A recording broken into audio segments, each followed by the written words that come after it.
ESL Mobile Challenge is brought to you by DHL and Pay Safeguard.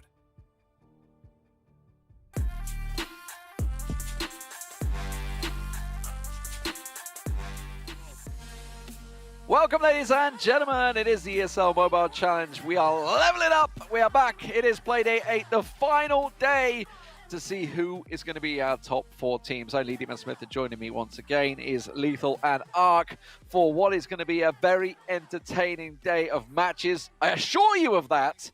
Ark, it's pretty crazy right now. We have a table that could really go any way. We don't know who the top 4 is going to be right now. This is exactly it. I mean, the table is so close, so stacked, and we really don't have any idea really which way it could flow. I mean, obviously, there's AC Milan Clash and SK at the top, but, I mean, below that, I mean, your guess is as good as mine. Yeah, I'm going to add to that as well and just say that, don't get me wrong, we have tried to separate these guys, you know, for the last 4 weeks, but we just can't. And if you take the game in hand from Noble Elite, technically, all 4 of them could potentially be 7 and 6. And the fact that it's taken to the very last play day to get these last 2 qualification spots for the ESL Mobile Challenge finals, it's just absolute madness. But do you know what? What a way to end things here, the ESL Mobile Challenge, with the final day being able to conclude and be able to finalize exactly who's going to make it to the top 4. Yeah, so right now, as you can see, 4 teams with a real chance of being in that top 4, which is incredible in itself. The question is who's going to be there. Let's have a look at the schedule to sort of get through exactly how these are all going to go. Because obviously the matches, you know, the fact is that some of these guys do play each other. Noble Elite Reply Totem right at top of show. That could be a decider in itself, because if Reply Totem win, they're going to be on 8 wins, almost a guarantee through. Noble Elite, they could be on 7 wins, and like you say, it would just be completely bonkers because we'll have 4 teams on 7 wins. But then they're going to face a real tough task in SK Gaming. I say that because they did get 3-0 swept by Reply Totem yesterday. It's been a crazy, crazy week already. I couldn't believe that matchup, honestly. Reply Totem yesterday with a 3-0 against SK as the first game of the day was just absolutely bonkers. But after that, we've got AC Milan Clash versus Big as well, and Big have been going from strength to strength also in this competition. Clash, you know, obviously the titans of this competition alongside SK, so a big day for Big to be able to make a statement also. I still can't believe yesterday even happened. I'm still trying to, you know, recollect exactly what occurred, because none of it should have happened, like 0. And I've said it time and time again. Well, sorry, again, just I'm glad that no one asked for our predictions, because we would have got 1 out of 6 right, knowing our luck. Going into the rest of the matches for today in the schedule, just looking at the second lot of teams going up against each other, with Na'Vi, double dosage of them just to finish things off with AC Milan Clash. And EXO is a big match for them as well, because they are one of the 4 teams trying to get one of those last 2 spots. So we'll have to see how things pan out for them, because Na'Vi looked very impressive last night. Yeah, a maximum 8 wins possible for EXO free agents if they can take down Na'Vi. Like you say, Na'Vi picking up that win yesterday is pretty huge in itself. Big, you know, for 8 wins for them, they've got to take down Clash. For Noble Elite, for 8 wins, they've got to take down Reply Totem and SK Gaming. For Reply Totem, for 8 wins, they've got to take down Noble Elite. So at the moment, if you were to look at it on a paper, you would say EXO free agents and Reply Totem have the easiest path. But nothing has been easy. Certainly yesterday proved that. It's definitely going to be a very interesting setup up here. Harry, you're going to be joining us in a little bit. Obviously, me and Ark are going to be covering the first game. You're going to be back for the Reply Totem. Noble Elite SK game. It could be a time where SK need their 8th win if they take down Reply Totem. So we'll see you in a few, Harry. Thank you very much for joining us. And Ark, we're going to move into our first game of the day. As I say, Noble Elite Reply Totem. We saw Reply Totem yesterday. You know, they had something to prove, just like the Italian team did. And they went on and absolutely demolished SK Gaming at the start of the day. 3-0. SK didn't even pick up a game, let alone a set.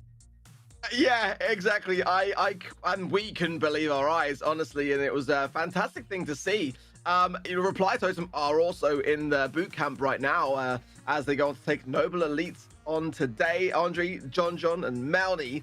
And, you know, Noble Elite have had some great promise in this competition. They took out EXO free agents yesterday, and that, again, was a huge storyline. EXO free agents are a fantastically accomplished team, and Noble Elite did take them down, but just came just ever so slightly short to Clash. Yeah, and obviously their opponents replied to them, as we mentioned, taking down SK 3-0. Not only that, bringing Buzz to the table for the first time obviously was enabled yesterday. So do we see anything changing with that? I mean, obviously it was a very strong brawler for them yesterday. We didn't really see much of it for the rest of the night.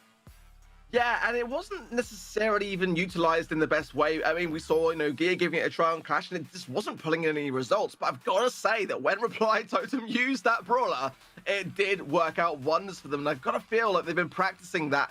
And the maps will obviously be dependent around the success of that particular brawler. But they were just playing so well. And it was great to read through the Twitch chat and to see what everyone was saying. No one could take anything away from them. They were just playing really well. Yeah, it was a fantastic game for them. Obviously, they did lose the second one, but, it started off strong. And I think yesterday sort of epitomized how the whole tournament has been really so far throughout all the play days. People, there's no one that has got through clean. Everybody has lost the game. Clash, SK Gaming, all dropping games as well. As you say, EXO free agents, a lot of people have them as a shoe-in for third place at the moment. That is very much in the air. We'll see how they do against Na'Vi, but it may be out of their hands. We'll see. There is a task. I was trying to do the math in my head. So, I mean, Big would have to beat Clash, which is in itself is a massive task, but it's doable. Yeah, it's doable. And either Reply Totem and Noble Elite would need to Reply Totem win one game, Noble Elite win 2 games. That's the only way that EXO free agents could be kept out. And don't forget, this could get down to sets. I have a feeling it's going to be. I have a feeling we're going to have a bit of a tie-break situation, and that could go down to sets. So that's when the 3-0 sweeps really come into it. Into their element, because that has been the decided set. So it's really interesting to see how it's going to go. Here's the maps, of course. Safe Zone, Sneaky Fields, Ring of Fire, Dry Season, and Hard Rock Mine. As you can see, the double Primo ban, the Buzz ban from Noble Elite, and the Bell ban for Reply Totem. Yeah, and I gotta feel like this is the right move if you're Noble Elite. I mean, they watched as we did Reply Totem using that brawler so well yesterday, and I think that's a smart thing to do. I think it's actually probably stronger brawlers than Buzz, but the way that Reply Totem were playing it, I think it's better to be safe than sorry. So double Primo, Buzz, and Bell makes good sense to me. Safe Zone is our Heist map. Sneaky Fields for Brawl Ball. Ring of Fire for Hot Zone. Bounty will be Dry Season if we get that far. And Gem Grab Hard Rock Mine then for Gem Grab. One of my personal favorites. Would like to see that one a little bit higher up the list, but nevertheless, a great map to decide it all if we go with the 5th and final set. Yeah, I mean, we saw quite a bit of Hard Rock Mine yesterday, so it's not like we haven't had it. I think we had it about 2 or 3 times yesterday, so it has been something that's played out there. So we're starting off, of course, on Safe Zone. As is standard, going into a heist map, you do expect possibly a Colette out there, with Bell ban, possibly a Piper. We've seen Colt starting to get more and more prevalent in the setups, as well as Nanny, of course. Nanny's been starting to become more of a staple diet, I would say, for heist maps. Obviously, stick around the back and just cause real problems for them. Yeah, I think for me, I've always been a big fan of Colt on Heist, and just you're able to tear through a lot of the terrain, obviously, and also into the safe. I think that Piper is also a go-to here, really, with Bell being out of the mix, and we saw a little bit of Rock yesterday, which was kind of interesting to see some of the North American metas ideas coming into this particular region. So, yeah, I think there's definitely a diverse amount of options available, and ultimately it's going to come down to who's able to control better. I do like to see, just really good brawler choices out the gate. So let's see. I think Piper and Colt could be go-tos here. I think the Bell being banned is quite a key factor also. Yeah, something that I would say has maybe slipped away a bit is Barley. We used to get quite a bit of Barley in Heist. Obviously, the idea is you get the flames do the dot damage, and the ulti works out well, but that's definitely slipped away as the meta has progressed. Yeah, I think when obviously we saw a lot of the tanks be so prevalent, and it's a difficult thing when you're playing a thrower because the damage could actually be feeding the El Primo super and be able to jump on you and then just close the gap. And I think when BB kind of like went down a little bit in terms of the batting stance nerf, she just kind of was a really good counter to a lot, or Barley rather was a great counter to her. So I think though, on some of the highest maps, we're seeing a lot more of Rico as we are on Gem Grab and Siege as well. Probably not on Safe Zone, but nevertheless, it's just nice to see like some small changes along the way in the competition, because it keeps teams on their toes. Absolutely, absolutely. Obviously, we'll see where these teams are going to go. If you just joined us, what is happening? It is the ESL Mobile Challenge. $45,000 up for grabs in the finals. We're looking for the top 4 teams, and we're going to find out who they are today. Currently, SK Gaming and Clash do look like they're safe. Of course, they could have an impact on who goes through, because Clash obviously playing big later on today. As well as SK Gaming up against Noble Elite after this matchup. Currently, the table is very much split. 3 teams on 7 wins and 6 losses, and 1 on 6 and 6. That is Noble Elite. Reply Totem on 7 and 6. This is going to go all the way. This is going to go all the way. I absolutely believe. In terms of sets, I want to get the exact details on your screen. Who is benefiting the most from the sets? Reply Totem. Didn't expect that. Didn't expect that. 29 sets to 23. So they have a decent 6+6, I guess you could say, difference for them. 27 to 24 for EXO free agents. That 3-0 yesterday did not do them any favors. That is for sure. In terms of wins, they should, they themselves would probably think they should be on 8, but they got absolutely smashed. And Big are on 24-24, so they are on 0 difference right now. Let's have a look how it plays out, ladies and gentlemen. It is Colette, Max, and Amber starting up for Noble Elite. Over on the left-hand side, I think that's B on the left, Piper and Brock. We talked about Brock. We said it's starting to make a more of appearance. You were talking about the NA meta starting to bring this in.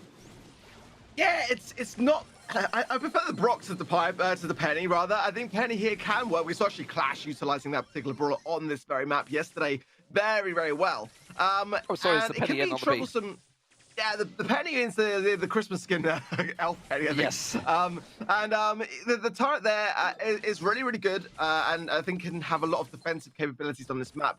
But you've got to keep earning it. So Murray's going to have to keep getting that super cycling over and over and not allowing an inch to Noble Elite. If they can push up that turret and place it in that bottom right-hand pocket corner there, it'll be really, really hard for Noble Elite to do on defense. But so far, Murray's playing it well, but Penny does have that downside. If you don't get that turret down and you don't cycle your super fast enough, then you're not really gonna get much value from it. That's my problem with it.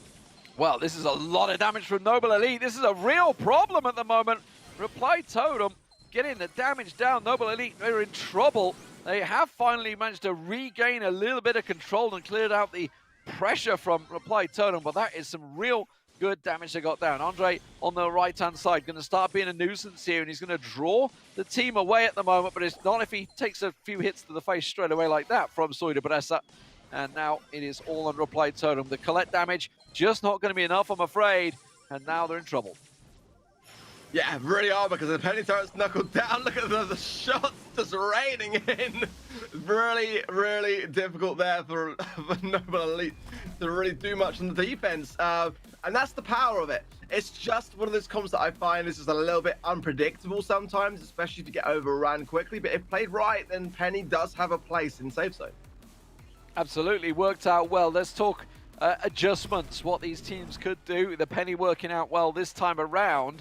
Colette has been a staple based on the super. The super does that percentage damage, but I gotta feel it was kind of less impactful in this setup. Yeah, I don't feel, for me, like the Max was really doing too much. Colette all day long, 100%. Completely agree with that pick. I think actually even adding a Byron to that, despite kind of having dropped out just a little bit in terms of the meta, have seen it coming back in a little bit every now and again and then having some great results. So I still think it's viable. And to combine with Colette is a really good idea here, especially to kind of overthrow a lot of this aggression. But Max, I don't know. I think kind of for me, Max in Heist has had its day. We've seen that Brawler coming back a little bit in game modes like Brawl Ball, in game modes a little bit like Gem Grab. And there I can understand it, to be honest. But in Heist, I'm not too sure. And it is going to be the one that they drop out, which I think is the right call. Yeah, and they're going to switch it over. John going over to Colt. Andre onto Piper, and this is what we expected, but of course Soy Debressa says, you know what, Colette, I quite like that idea. I'm going to get on that one. Amber also being picked up as well instead of the Penny. The Penny worked well for me, but the change comes in, and we'll see how this one, a bit of a more standard meta game, works out. Yeah, I think that Piper here mid is going to work out really, really well, and already the pressure on Soy Debressa there on the right-hand side as John closes in. Good snipes as well from Andre and Melanie. Gonna pop down to the flames there on the left-hand side, but a good response of aggression from Noble Elite there from Andre as well to pick up a really important snipe. It was a 3 versus 1 until that point in time, so I think he did well there, but now the pressure is raining down. This is a lot of damage coming in from Reply Totem right now. They got, I mean, Maru got about 2 or 3 reloads off there onto that and has managed to get so much damage down along with his super, burning it down. Now, Noble Elite have managed to get the wipeout. Let's see what they can do in terms of revenge. They've got to deal with the respawns, which are coming through now. They could have done with maybe catching 1 or 2 instantly, just like they did with Mari there. Maru also taking low, but they're not getting the clinical killing blow. They're just getting the 1 hit and allowing them to back away and get those hit points back. Noble Elite, if they're cautious here, they could respond and they could get this deficit. Not going to be the easiest things now as it's 2 versus 3 and Andre very, very low. Chandra missing super, so there's some signs for me already that in this instance here that Totem could wrap this up. Nice jump away, I think there as well. Melanie didn't quite connect, and Maru just trying to connect on the left with a super. Doesn't actually hit any damage on the safe, but now Soy Debressa and Mari coming in the middle, and that'll be enough. Job done. Set 1 goes down to Reply Totem. Quick and easy, just as they wanted it there. I felt Noble Elite had a chance to maybe turn the screws. They landed a couple of good shots, but they just did not follow up on them. And then instead, obviously, Reply Totem get their foothold back in there once again and just landing those shots and making them count. And this was really where the damage came right at the start. They managed to get a little bit of damage down. It forced Noble Elite back. And there, the super going off from Maru, your super coming off from Soy Debressa. They get themselves all the free damage they like. Mari popping off in the middle, and it was as simple as you like for Reply Totem. So a quick, easy first set. They're going to be happy with that, especially when they're chasing that 3rd place. Yeah, you got to make sure, especially on a day like today, that every single set matters, that every set counts, that you're really picking your brawler comps smartly, correctly, and making sure that you're giving yourself the best possible chance to make that top 4. And we saw yesterday, right? You know, Reply Totem just very, very much in control from start to finish against SK Gaming.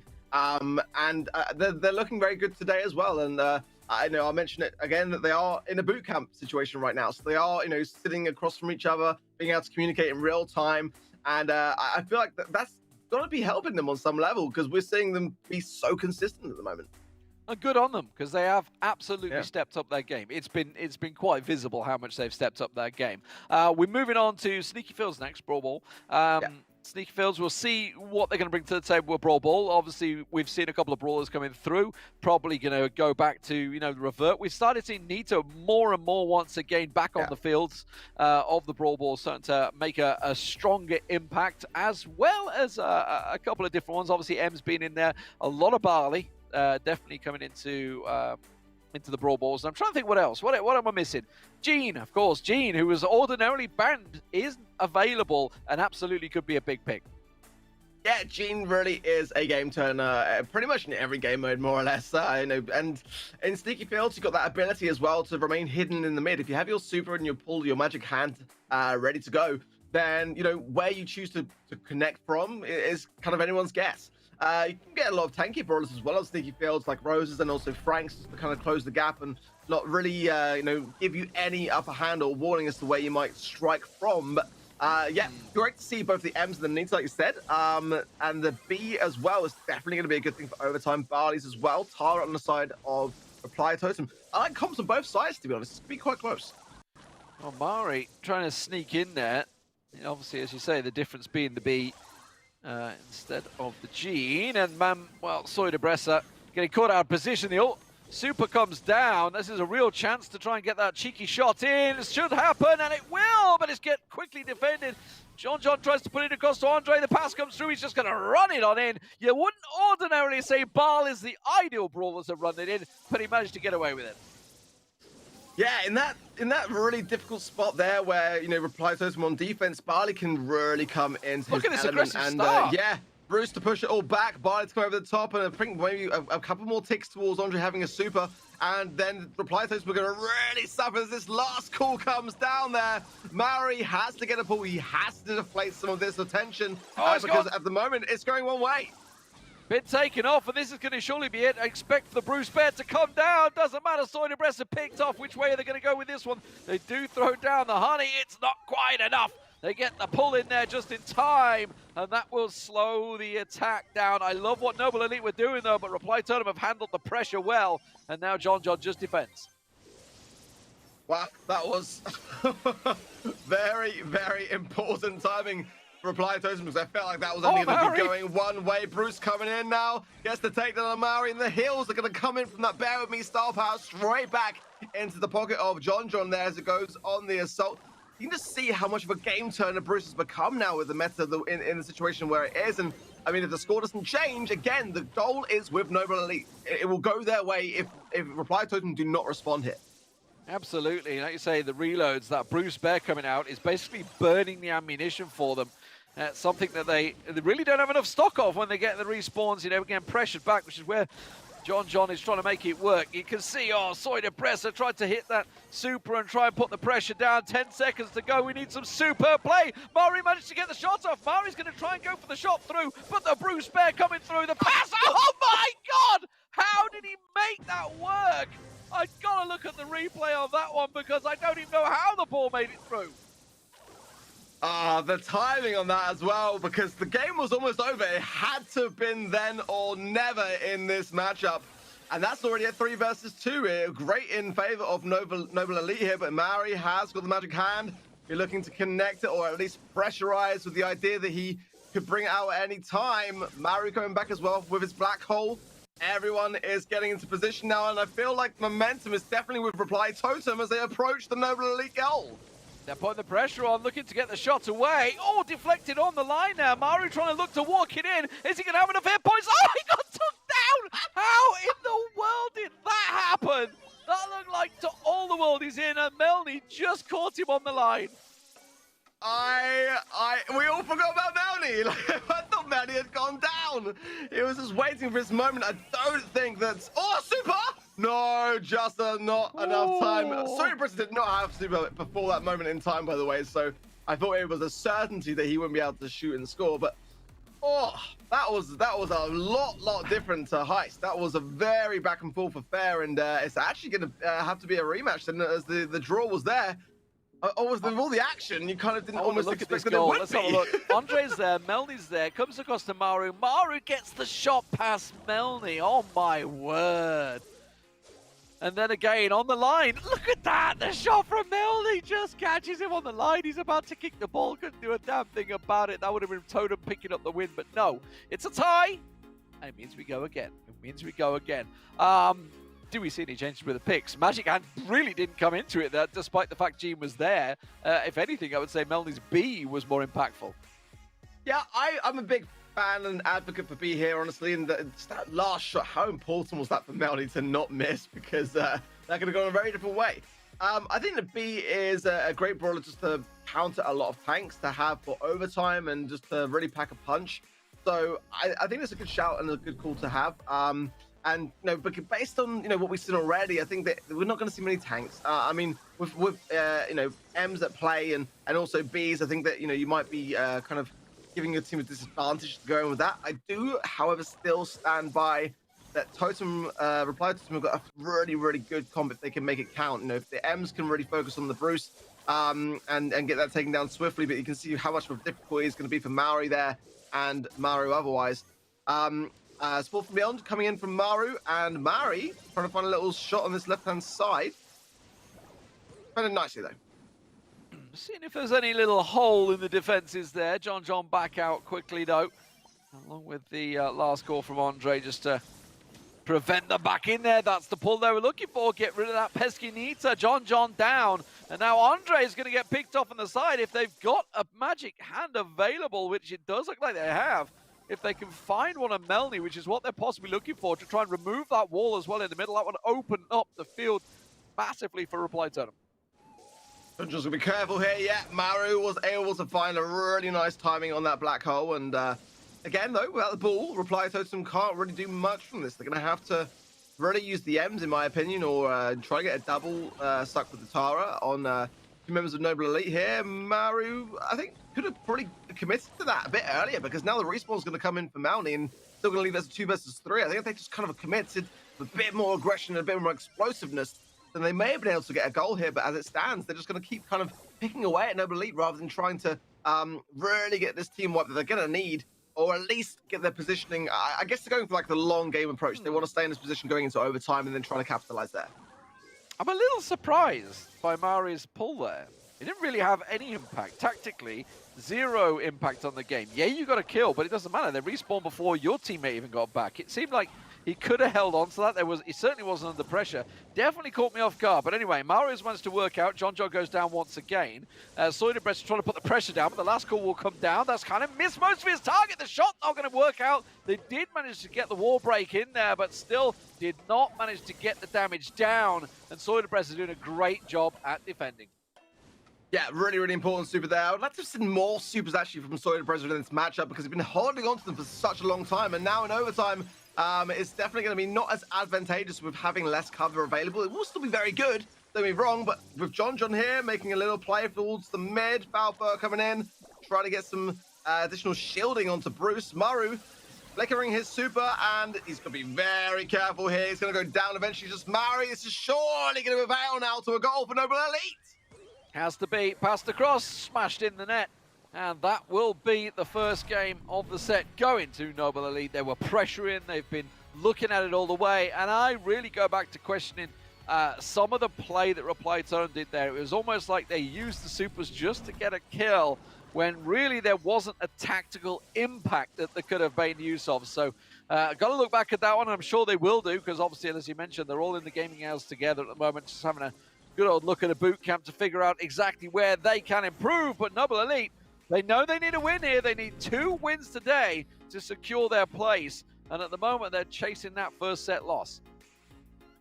I think you basically summed it up perfectly, D-Man. In that moment where when Reply Totem were on the offense, they just weren't really making the most of it. They were just kind of like picking very slowly off one player at a time, and then waiting to play the next play after the player had spawned back in. And I think there is a great example of where Ems' super could really have come into play and caused a lot of havoc. You could get a team wipe there with the right moments of just kind of slow down, combined with a lot of the Tara supers, and there was a lot of great cycling of them going on, and there just wasn't really that explosive moment that led to a goal.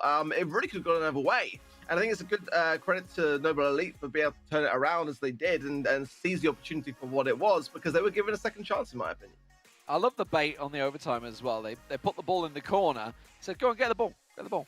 And then, obviously, as soon as they go for it, well, Andre's like, I am a barley, mate. You are pinned and dead. There's no way you're getting out of it. So really nice bait, and actually paid off. You know, when you throw out the bait like that and you catch a hook, you got to be happy with it. Let's see what they're going to bring to the table. Noble Elite 1 game up in this set. Of course, Reply Totem still have that set lead. A very different setup now. B, the Carl coming out as well. Oh, and the Sprout. Oh. So Sprout as well, yeah. I mean, I'm not a massive fan of Sprout here. Can be very, very good. Absolutely. But can struggle on defense. I think if Maru really wants, he can go in with a super here and cause a lot of problems for Mounty and Andre here. But at the moment, the control of those particular choices of brawlers is what's coming into play and working so well for Noble Elite. But here we see Maru again. He can be a real problem for Mounty if he just wants to keep focused on that. Gets a nice takedown on Andre as well. These throwers are going to struggle with a lot of this Reply Totem comp, I feel, as soon as that moment happens and they start to lose control. Yeah, obviously with the need to change coming in, definitely a strong brawler for this map. Andre focusing at the moment and ignoring Mario on the left. Uh-oh, Soiderbreast, you're caught. You're stuck, you're pinned. Andre's going to come in and finish you off. There's nothing you can do about this one. Oh, he does manage to get 1 kill out of it, but oh, you're forgetting about the rest of your team. In comes Maru, spin to win. Super works out wonders, and Reply Totem get a goal. Yeah, honestly, I feel like Reply Totem have done some fantastic changes. I do feel like Nita is a solid pick and one that they finally adapted over to. But the Carl couldn't have come a better time. Look at Maru here. Gonna get some massive value onto Melny and Andre. Andre's the one that gets the takedown, and he was the one that really had to as well, because a Sprout is gonna really struggle with a car with that much speed dancing around it. It's just down to Melanie though now, and John now coming back from behind just in the nick of time. Mario though still going to continue this pressure of the Carl pick, and I think it was a great time to bring in Carl for Reply Totem. I love John just being chased around the back by Bruce Bear, just having to be put away while the rest of the team went up. Luckily for him, he managed to survive and then come back. And now Reply Totem on the defensive. 35 seconds to keep that ball in the corner there. It's a dangerous position for it. Now we're going to see Mario going in. This is a real do-or-die tactic. Managed to get that boomerang off, and the super goes off again. And John's left on his own. Nothing he can do with this one, as Reply Totem will call him out. 20 seconds to keep the defensive strong. Mario there, it's like his super went on forever. Really nice defensive plays from Reply Totem, and yeah, it was quite close. Noble Elite there could have genuinely got away with it, but they might even still. No, I don't think they're outnumbered. Andre's not going to even bother trying to get the ball there. Not enough time to be able to make it happen. Great comp choices, really good decision making from Reply Totem though. Real good adaptation, reading into not only obviously the barley, which is what they were aiming at, they got the bonus because they got a sprout in there as well. So, you know, a real counter to them in all. And Maru really making it work out with the Carl there. Obviously can go desperately wrong. For me, there was obviously the biggest mistake was Soyderbresser was stuck in the corner. They focused on him and they just opened up the map to Reply Totem. That's when the goal came through. And then poor old John, nothing you could do about that in a 2v1 situation. So Reply Totem even up the set, tied 1 apiece. Now, what adjustments? What adjustments do we make? Definitely not going to be 2 throwers. Maybe 1, but I reckon they're going to ditch the throwers entirely. They could do that. I think that Reply Totem will stay with Anita. I think that was a good change for them, one that worked out well for them. So they'll probably keep that. I think they've got to get rid of the Sprout 100%, in my opinion. Barley, I don't really mind. We saw in the first matchups like how effective you can get a last call super on, especially if everyone's pushing back onto defense. So they might even go for Carl themselves, but keep the Barley or something along those lines and try to even things up that way. But I feel like they have to have something to kind of herd the action in. They're going to use the Barley to really capitalize on those big spawn traps. But yeah, I don't mind Barley necessarily here. I think it has a place. Absolutely. We'll see whether they maybe bring out a Rosa. A Rosa get in their face? It would hurt. You think? Oh, it could hurt very nicely. Maybe if they bring back the B. I don't know. Yeah, I mean, I'm just trying to think of like the mind games that are going on, because obviously like the bonuses are all sat together, all discussing it. Okay, should we do this? Should we change that? I love the mind games that comes into it. Brawl Ball for me, and obviously in Siege mode as well, is the two that I really love to see how they can bring to the table. These two teams. For Reply Totem, they need a win here to secure themselves. Well, they will be almost certainly in. 8 wins looks like it's going to be the magic number to get themselves in there. Tied on sets at the moment. They have the best set numbers, so they'd really, even if they get 8, they'd be looking at trying to get a solid win here. A 3-0 would be beautiful for them, and that's what Maru's looking to do. He's going to try and walk this one over the line. Nothing John can do about it. Carl has the hit points capabilities to do that. So great start for Reply Totem. Yeah, really nice there. Mario using the flying hook gadget there just to really advance upon the goal as quickly as possible. And the second one there, so that's 2 done already. And he might not even need the third the way this is looking. If Mario can pass the ball through, and the gap is there. Mario absolutely tying things up so quickly, pretty much as soon as we started. Just dribbled over the line now. It's one of those shots you're like, is it going to make it? Yes, it has. There we go. Reply Totem make it 2-0 in sets just like that. You know, I wonder why it took them so long after all that. They just come out the gates, absolutely smash it. The changes sort of backfired, and Melanie just stuck in the sticky honey. Couldn't do anything about that one, and Maru catching him out. And then again, it's like, just give him Maru. Maru will score. Fantastic stuff there. It's like Harry Kane up front.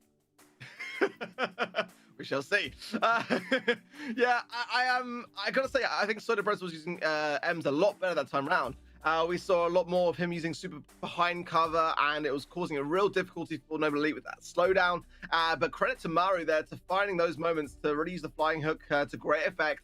That game was over so quickly. Reply Totem, like you rightly said, like was spending so much time in those first early games, and then just to shove it up a gear, and now we are just going and breezing past Brawl. All right, where do we go next? What is the next stop? Let's have a little peek. It's going to be Ring of Fire, Hot Zone. Johnny Cash coming into action. Let's see what they're going to do with this one. Obviously, we've seen... actually, I would say, if anything, Hot Zone started to just really shake up the meta of late. Obviously, you know, if you think of the brawlers they're going to bring to the table, or Ruffs has almost been a staple diet these days. We've seen Frank swinging his hammer around quite a lot. Obviously, the Primo, but that's banned out there. As well as the Jesse. Obviously, Jesse's starting to become a big part of it. I'm just wondering what else they're going to bring to the table, because we're really starting to see quite a few differences. Obviously, Surge has started to play a big part as well, depending on who's actually playing it. Yeah, Surge is a big pick here for SK Gaming and others like that. Tribe have also used this same idea with the Surge in the lane. I think Rico, for me, is coming back a little bit in Ring of Fire. I mean, I don't want to speak too soon. Bouncy Castle, though, coming into the mix has really brought some healing qualities back, and Rico was always a little bit underutilized, in my opinion. I love the Rico lane here on Ring of Fire, but I feel like Amber, Lou is a big one here as well. One of the Hot Zone maps that, for me, really caters to Lou better than most, so...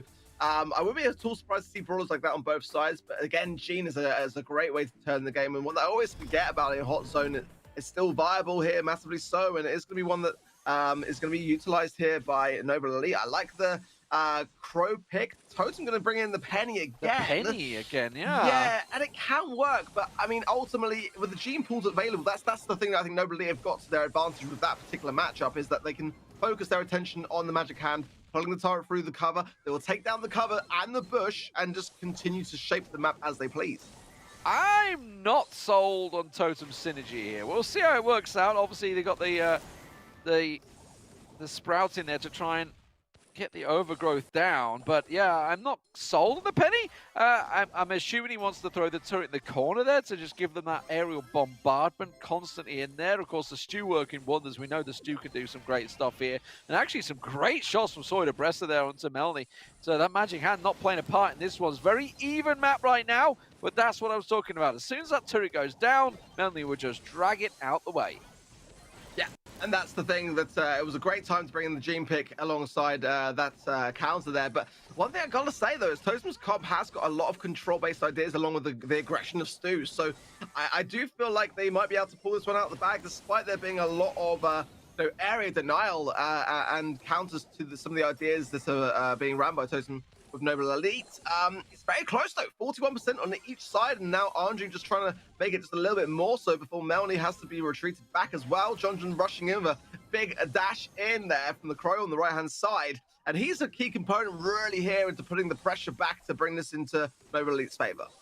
Absolutely, Noble Elite starting to get back control of the zone with the help of Andre's super coming through. That freeze just keeping them at bay, but as soon as it ticks off, that's when Reply turn and want to make their move. You'll see where that overgrowth is going to come out from Sawyer Bressa to try and force them back. There it is, gets control, gives them that little bit of defense, and that's a really nice response coming out from Melny. He didn't get the grab, but it does remove the overgrowth, and that's what he was looking for, just to flush them out of that zone. And once again, Reply Totem press back. This is a great position as well from Noble Elite. Got to say, Maori is getting a ton of hassle here from both Andre and Melny. Get taken down eventually, and a good connecting shot also onto Sawyer Bressa from Andre. This is really little time now, and I've got to say though, if Reply Totem can just get a couple of these takedowns really quickly, not going to be enough time though. Very nice comp. I got to say that it was the safer comp from Noble Elite going in, and that was the thing that I think was the smart way to approach this game. Totem took a bit of an early risk there. I wonder if we see the Lou pick being switched in as well, moving away from the Sprout into the Lou, because the Lou definitely works out well here.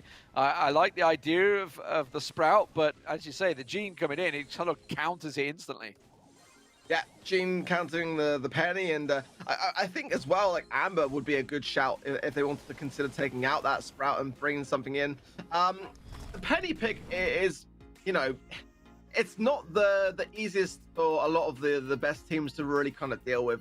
And actually, it's a bit of a disadvantage, especially if you don't cycle your super well enough to really sustain the idea of having that backup on the turret.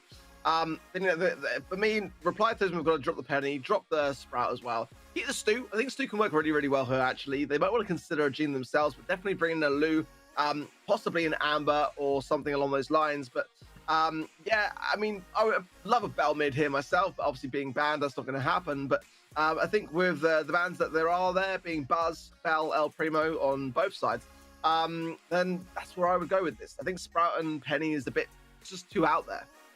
Yeah, and if you think about how close it actually was, you switch out that Penny, maybe keep the others as were, and you're definitely looking at a potential win there, because they took it close as it was, and Penny was less than impactful. So let's see what they change up. Here we go, game getting ready to go on your screen. So let's see, it's going to be a Sprout also coming in for John Joe, so full control for Noble Elite. But the changes coming through, the Rico, the 8-bit, this is more like it, going aggressive. Yeah, I mean, I'm glad to see the Rico. I do feel like that. I mean, yeah, and Maru is going to be able to put a ton of pressure on this right-hand side. It's just got to stay in the mix. I think they're considering the use of Gadget, maybe. 61 HP is going to do something. But you can see the difference. There's the Gadget. This is about to cast against the wall there to bring him back up to full health. He was very patient on that one. I'm still not a massive fan of the Penny. I'm still not a massive fan of it. But in this position here, with this range now as opposed to Reply Totem, they're making it work and getting this early lead. Well, there we go. The freeze coming down from Andre to try and force them off the cap, and it does work out for them. Maru actually getting John down and coming through, gets a second. Can he finish it off with Melny? Doesn't matter, because in comes Soida, Bressa, and Mari, and they do make it work. One down at the moment. This is looking like a much better game for them. Really is. I mean, it's chalk and cheese, really, isn't it? I mean, they've still got the gene that can still pull the turret, but Melny's not got super. It can't really get any value to get that wall down, and pretty much now I think Reply Totem can place down another if they wish. The Sprout pick is kind of a very similar idea from North America as well. We've seen a lot of Sprout being used on hot zone, and in particular, Ring of Fire. It's not my go-to. I just don't see. I mean, it gives you a little bit of cover in the middle, but I just don't really feel like it's one of the best brawlers to utilize, and I kind of just find it kind of interesting that that Noble Elite did swap out that idea, despite it not really working out that well for Reply Totem, who are now with this ranged idea doing so great. Yeah, I fully agree. It seems a little strange that they bring with the double control. I feel like it's maybe a little too much. And while John is getting himself a relative percentage here, it's short-lived. The overgrowth goes down, and in comes the barrage from Maru and Maori. And you can see the double combine of the 8-bit and Rico's spam can do some serious work. And right now, all that overgrowth has done is actually give Reply Totem the cover they wanted. I feel like the ranged approach there was definitely a really good way to go. I think the Penny turret was fortunate because it should really have been dealt with better by Noble Elite. They just kind of ignored it the entire game. Not really sure why. I mean, it's one of those things that you can't ignore. It's going to cause a real problem, and until you get that dealt with, even if there is another one to be cycled in, it will give you the positioning advantage, and then you just got to evade the shots. But it just wasn't really dealt with in any way at all. And I mean, look at the area that it's covering. There's so much damage it's putting down, and just raining fire on everyone. You cannot ignore it round the corner there. But I gotta be honest, I don't think they had enough control to actually deal with it, because they made the change. I really don't get why they bring Lou and the Sprout together, like one or the other, not both. Yeah, I'd agree. I mean, the range there would I mean, you've got that coverage there with the Lou. I mean, you've also got it with the Sprout to some extent, but I just feel like Lou is a better call. It is a better shout for me. It's kind of more what we'd expect to see in the EU meta. I mean, some people might say, well, you're biased. You're from the same region. Well, I can assure you that that's completely irrelevant. I like to look for ideas across every region, but I do feel like the EU region does have a better firm grasp on these things, and they are going to keep that Lou and take out the Sprout. That's definitely a good start for me. The Penny's dropped from both sides, actually. I think this is probably the best lineup in terms of comps that we've seen so far, and it's going to be Noble Elite on the Rico. They've got to match that same success that we saw from Reply Totem with it, because, again, I think it's a very underrated pick on Ring of Fire. Andre just trying to stop them going in at the moment. It's more just buying time than anything, but Mari's like, you know what? You're about to time out. I'm going to walk in and get a couple of percentage, just trade blows. Mari does the same, goes back in and out. In goes Mari. It's a nice little trade back and forward, and finally Noble Elite get some toes on the zone, but only very little. 3% is all they could pull out of that one. Well, we've seen John on Rico before, and he can do some spectacular things. I think that he would be a key component in turning this one around. Mari frozen on the middle, and some follow-up shots from Audrey will connect also. So Brester's got a couple of stacks there, but got to be careful on that low HP there to keep hold of them. No doubt running, probably served Ice Cold. That's pretty much the go-to method for Surge in terms of star power. But nonetheless, though, you still want to keep those stacks as high as possible and stay alive for your team to continue the pressure on. As John goes down, nicely taking care between Mario and Murray there. But the score definitely in favor of Reply Totem, and they are well on the way to taking this so far with only 40% left. Yeah, Melny missing the hand on Soydebressa there. Didn't really help him out any. And finally, Noble Elite getting a couple of boots on the ground and getting a little bit of coverage. They've finally put that freeze a little bit further forward. John catching out. Mari goes aggressive and it backfires. But look at Mari and Soydebressa coming from behind, locking out that zone. Absolute domination from Reply Totem here. Looking to make it 3-0 on the match point. There's the pull they've been looking for all game long, but is it too late? Well, Mariette's going to jump in and affect all of this down there. And that's a lot of damage over time there from the Crow. And then just, yeah, there's going to be a loose super down there just going to freeze themselves because they can just try to evade these shots as Soydebressa just comes in basically ice skating around, getting these shots landed on 1%. It's all that's left. Mario's to be the one to take it, and Reply Totem have done it and have beaten Noble Elite. Brilliant performance, some 3-0 as well in the sets. It could well be a huge set difference. It puts them on that magical 8-0-6, which almost certainly puts them into the finals right now. So fantastic stuff from Reply Totem. A great turnaround for the team as well. They really invested in making sure they got those wins over the last few weeks. Yeah, I mean, honestly, you can just see how seriously they're taking the competition as well by going on this boot camp and making sure that they're going to give themselves the best possible chance. And it's been just great to watch them grow and learn from their mistakes and continue to enhance their own abilities in game. It's been great to watch them play. Yeah, I'm just looking back at the games they had. Obviously, they had the big game with Na'Vi, the 3-2. And then they had that massive matchup with EXO Free Agents that went down to the very last second. They ended up losing that one 3-2. And then they sweep SK aside and they've swept through now. And it really has been a growth, I feel, that we've seen from Reply Totem over the ESL Mobile Challenge. Fantastic stuff. They look to be a team that has gone through. The question is, who will be joining them? It's going to be Noble Elite up against SK Gaming coming up next. This Totem. I'm a very big fan. I know you can do this, Totem. I'm sure you can do this. I love your gameplay. I know you can do this. You can do this, Totem.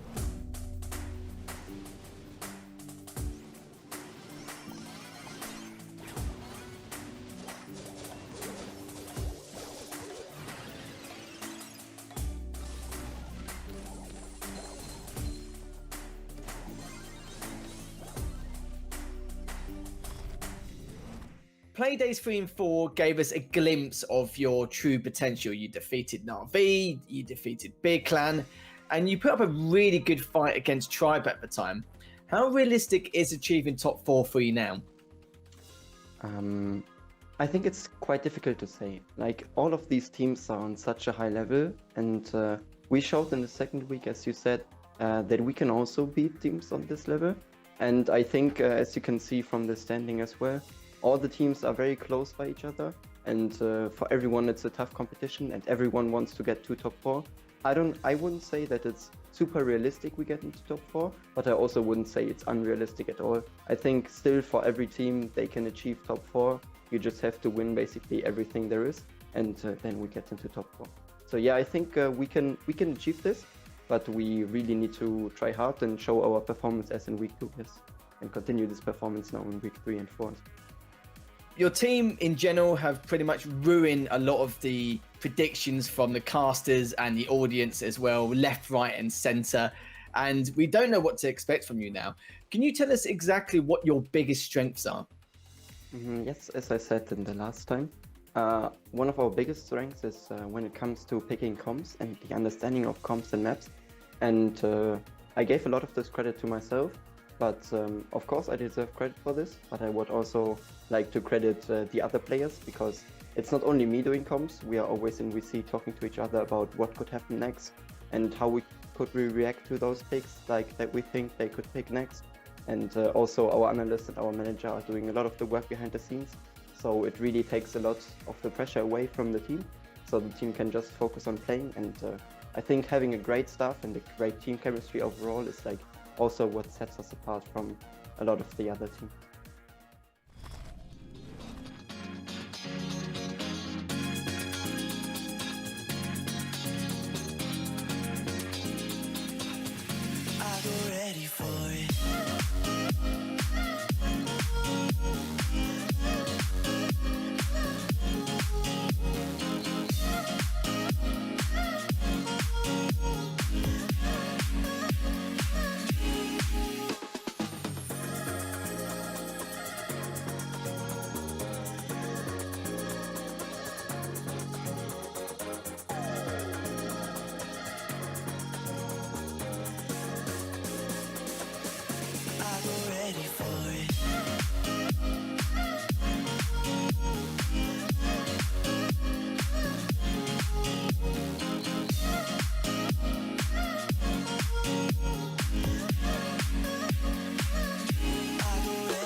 ESL Mobile Challenge is brought to you by DHL and Pay Safeguard.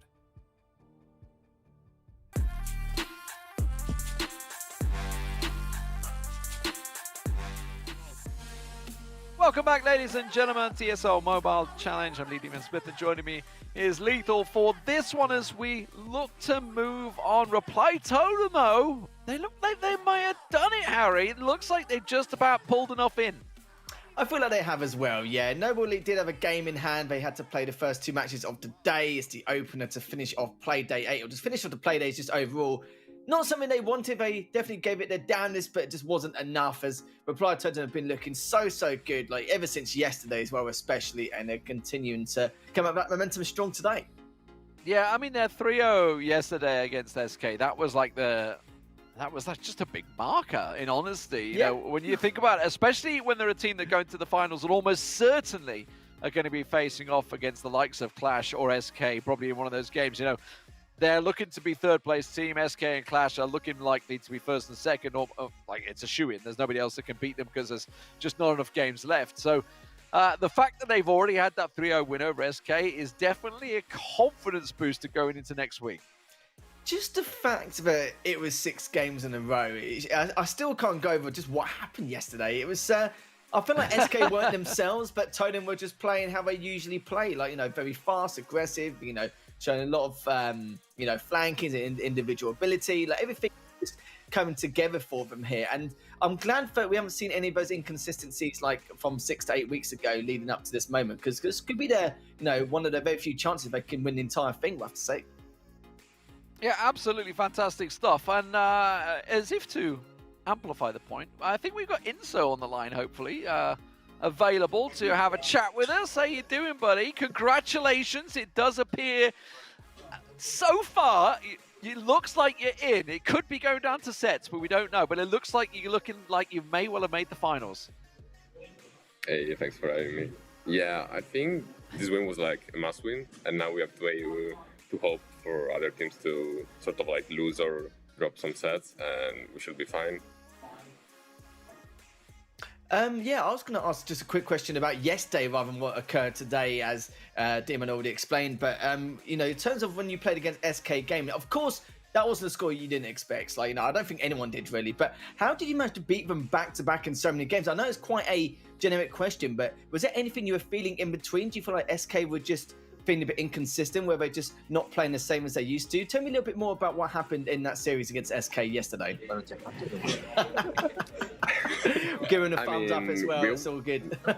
We're at the boot camp, so I think that for sure gave us a boost, and that's the first time we played together offline, so we found some great synergy, and as always, we tried to win the games, and finally we managed to beat SKE. I'm not really sure about like their performance. I think they played really well, honestly, but we just managed to win the games, and it was really close. Like, we won 3-0, but most of the matches were super close, and both teams could have won it. Let's keep the focus on that game. Let's talk about Buzz, baby, because Buzz was the key word for that game. Caught SK napping, it seems, but nobody else has seemed to touch it since.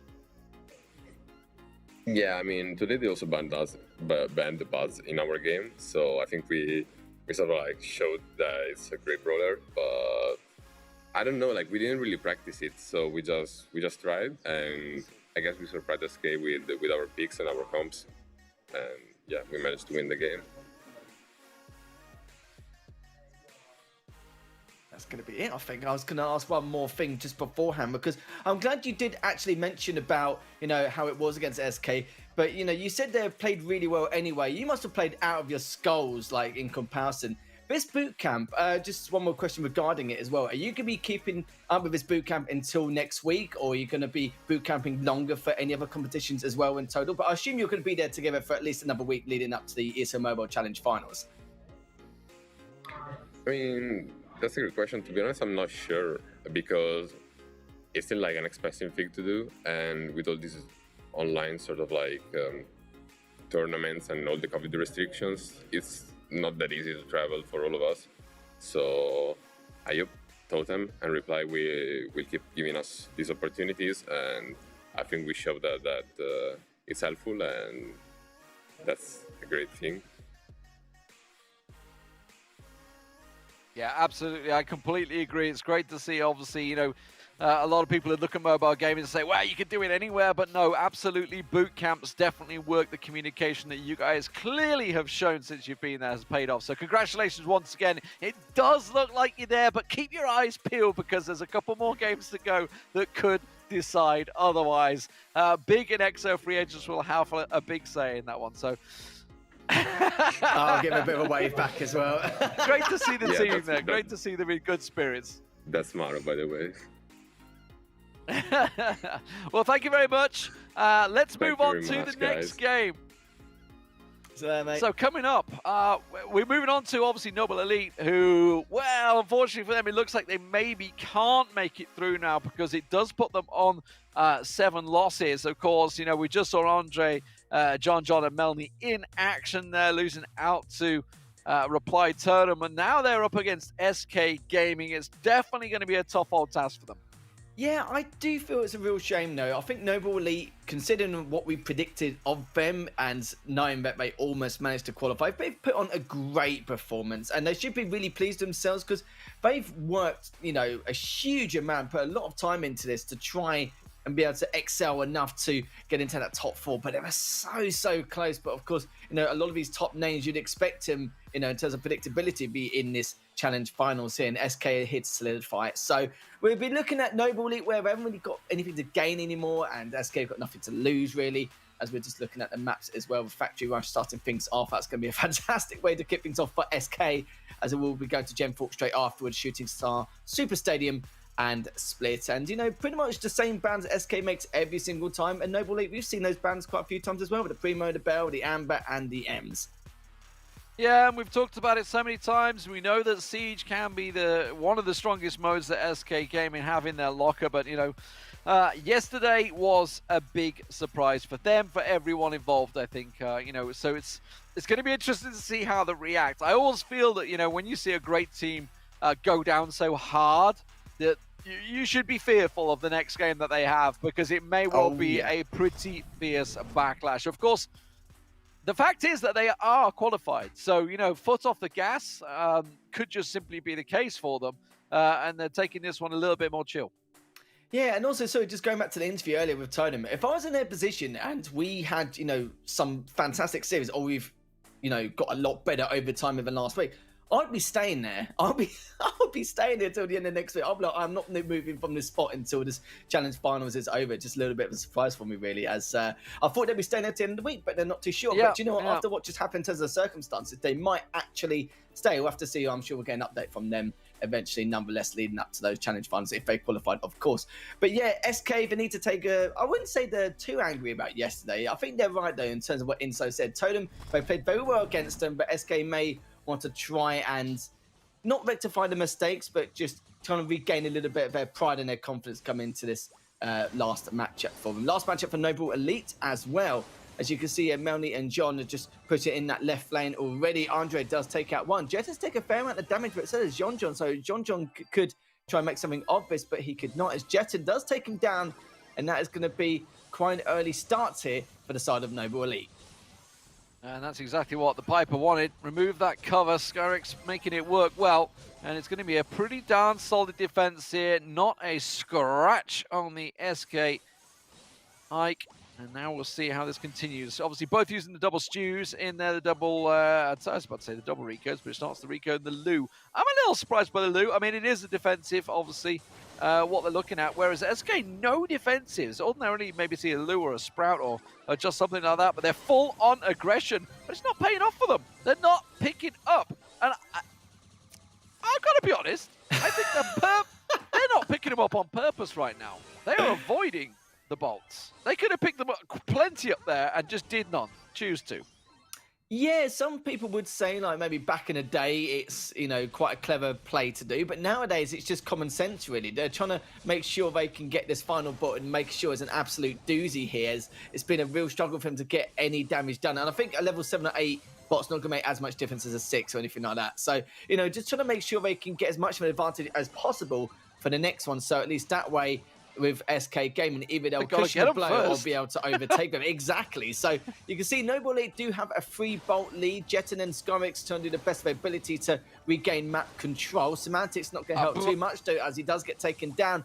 Numbers advantage again for Noble Elite, and Jetton's been kept really far back. And Scarix, you're telling me something happened, but they just can't do anything here, D-Man. Yeah. Hello. You kind of screwed that up. Didn't get the bot, did you? That didn't play off exactly how you wanted it, and that has absolutely backfired on SK Gaming, and that will be Noble Elite taking the first game. You know, when you take such an overconfident approach, they were avoiding the bolts. They were not picking them up, but it was right in front of Skyrix, and he didn't step on it. He just went, nope, not taking it. They were planning for that final last siege bot, and they did not get enough bolts.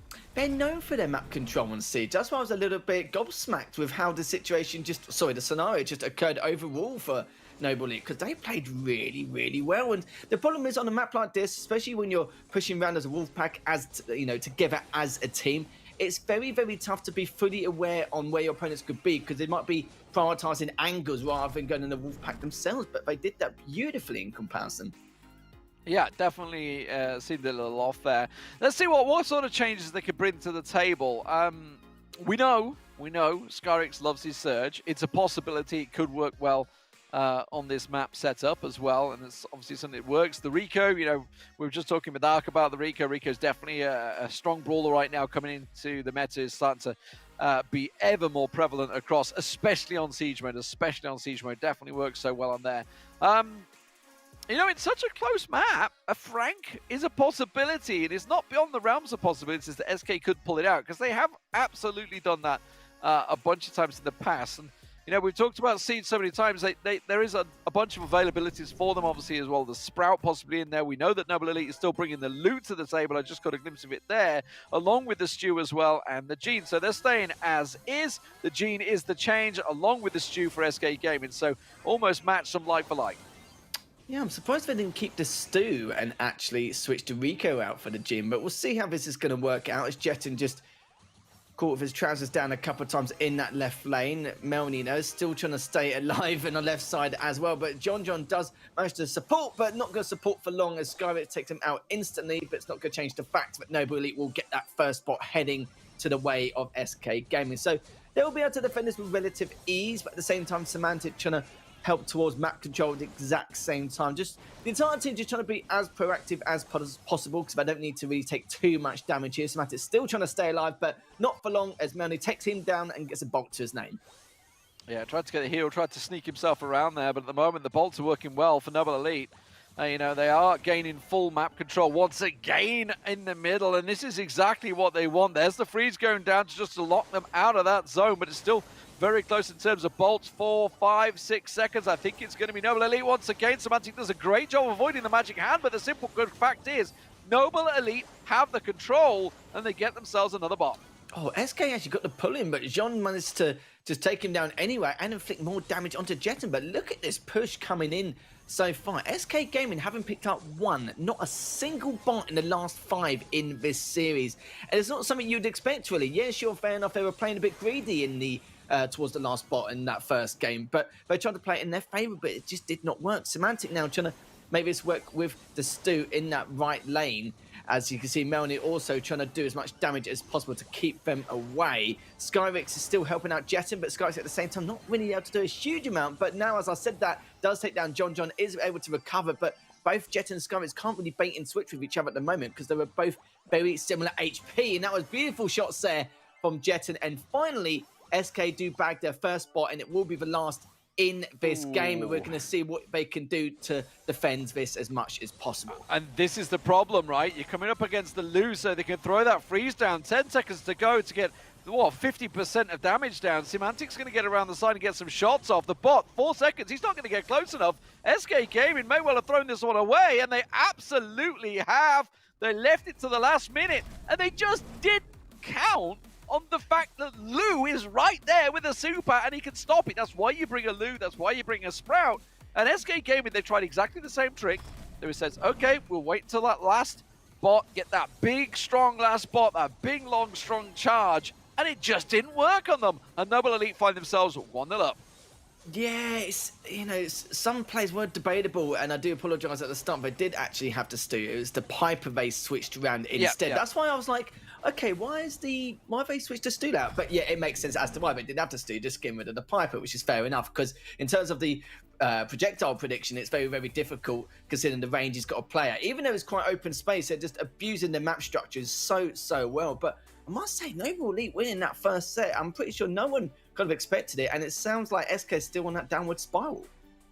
Yeah, I could see what they were trying to do, but they just didn't execute it very well, which is very unusual for SK Gaming themselves. But it does mean we're moving on to Gem Fort next, which is a map they are absolutely strong on. And, you know, we're talking about SK Gaming on Siege. They just lost. They just got 2-0 swept. And we're moving on to Gem Fort, another map that they are strong on, but definitely going to have to make changes here to see how this works. Obviously, we just saw 2 Genes. I'm pretty much expected to see that again. On Gem Fort, we have seen Max starting to claw back into it as well, which is a possibility. The Tara and the Ems was banned out, so Tara's a probable to come in here. I'm just thinking whether SK are just saving everything now leading up to the finals. I just don't think... Look, they could be taking it seriously, don't get me wrong, but just playing as standard competitive Brawl Stars as possible. If you think not putting anything out here. if you think of how they qualified, right? You think of the original ladder. They did the absolute minimum to get through. They actually ended up being in 7th because the last day tended to be a bit of a crazy one on play-ins 1. And they came through 7th in it, which actually threw the seeding completely out. And then obviously they just swept through. Once it got to knockout, they absolutely obliterated the opposition, Clash included. They swept them out of the way. First ones through, no problem there. Obviously, we know that EXO free agents were at the top of the table, so technically they were the first in. But SK, in terms of the play-ins, they blitzed it through. So we know they can do it when they're under the pressure. And I just feel, you know, there is no pressure right now. They're already qualified. They're just having a bit of fun. But they've got to be careful because that's a dangerous mentality to bring into it. And it is as expected, though. A Stu, a Gene, and a Tara on the side of SK Gaming. And... wow, the Jesse. Okay. I didn't expect that. I didn't expect that, Melanie. Andre and, of course, the Crow on the John. Yeah, Andre on the 8-bit there at the bottom center. Melanie will be trying to give him a helping hand on Semantic. Semantic doing a great job here. Just doing a huge amount of damage, just keeping everyone on Noble Elite at bay on that backside. But now the aggression will continue from John. You can see there, just trying to hide in that left lane to see what he can do. But he may be caught. Oh, he's trying to get the jump in, but it's not going to happen. The Skywix does clean him up beautifully. That was perfect execution there to make sure that John did not push any further into that left lane. But Semantic looking to do the same thing. You can see on that bottom left-hand corner. And you can see also John did manage to find him, but Semantic has backed away to do his absolute best to recover, with SK Gaming up by 3 gems. Yeah, I'm a little concerned about the way Noble Elite are playing this one. They're basically trying to take control of the mid and absolutely giving up both left and right sides, which was giving it up to Semantic. John's finally gone out there, but as you can see, not exactly in control. But this is now sort of fallen into the realms of what they were looking towards. Oh, that was tight, and Melanie is going to get picked off. That black hole working well, and now Andre can't get across. Semantic's just going to come and hoover up the gems, hoover up the brawlers as well. Semantic is gone, hit and run, and SK Gaming are out of there. Yeah, he's like, cheers, thank you very much. I'll be collecting those nicely whilst I've taken you down and got pure numbers advantage right to the very ends here. Andre, I tried to make the best of a bad situation, but it's just not going to be enough. That was well played from SK Gaming. It's like I said before, we're not seeing their true potential for obvious reasons, but still managed to keep Noble Elite as far back as possible. So good way to clean up and get those gems at the end. Yeah, I was very concerned about Noble Elite's tactic. They were clearly looking for the full mid control, which they had, in fairness. And yes, they had the gem control, but they were giving up the flanks. Like, as soon as John goes down on the left side here, they have nothing. They had no control. You know, John tried to go out there with the Crow, didn't really work out for him, and then Semantic absolutely tears through them. And obviously, always the bonus with the Stu is you can just avoid and mitigate the damage, and that's why Stu is often the gem carrier, along with the Gene. So fantastic work from their SK there. What sort of adjustments? I was surprised to see the Jesse on Gem Fort. I may well see that one change. Yeah, I wouldn't be surprised. He didn't get a lot of value out of it either. The question is, does he want to maybe continue using her and then be able to work something different, or just change completely in terms of composition? I wouldn't blame him if he did make the change for something else entirely. I feel like John on the Crow wasn't bad either. Just got, you know, caught a few times on a few occasions in a 1v2. He tried to overextend enough time. Sometimes overstayed his welcome. He was just trying to get a couple of members of SK Gaming away from the center lane. But then again, SK Gaming were just like, well, you're more than welcome to do that, but we're not moving. We're literally just going to stand our ground, not give you any kind of chance here. As Semantic now and John once again fighting in that left lane for map superiority here. Andre in the center as well, just going to be helping John a little bit, as Semantic's taking a huge amount of damage and is pushing Andre all the way back into the center. And John just on the other side as Semantic just manages to stay alive. Not too sure how long for here, but he's done a good job just making sure he can recover from that last engagement. Yeah, really liking the angles that John was using there to find exactly what he could, but Skyrix just goes into Andre's face, takes him down. John round the back. Well, it's great if your team's there, but when they're not, you kind of useless around the back there, and if anything, you're just putting them a man down, so that puts them out of position, and, well, 7 gems to the good already. I'm surprised to see they didn't go with the Stu myself here. It seems to be Certainly a brawler, if you remember back in the day, and even still a while ago, has just been banned so many times, and there's a reason for it, because Stu is strong, and SK Gaming look to be closing this one out in style. They certainly are. Semantic just sitting there in the center to see, just to feed his teammates information on where we're going to come from, just to guarantee this victory.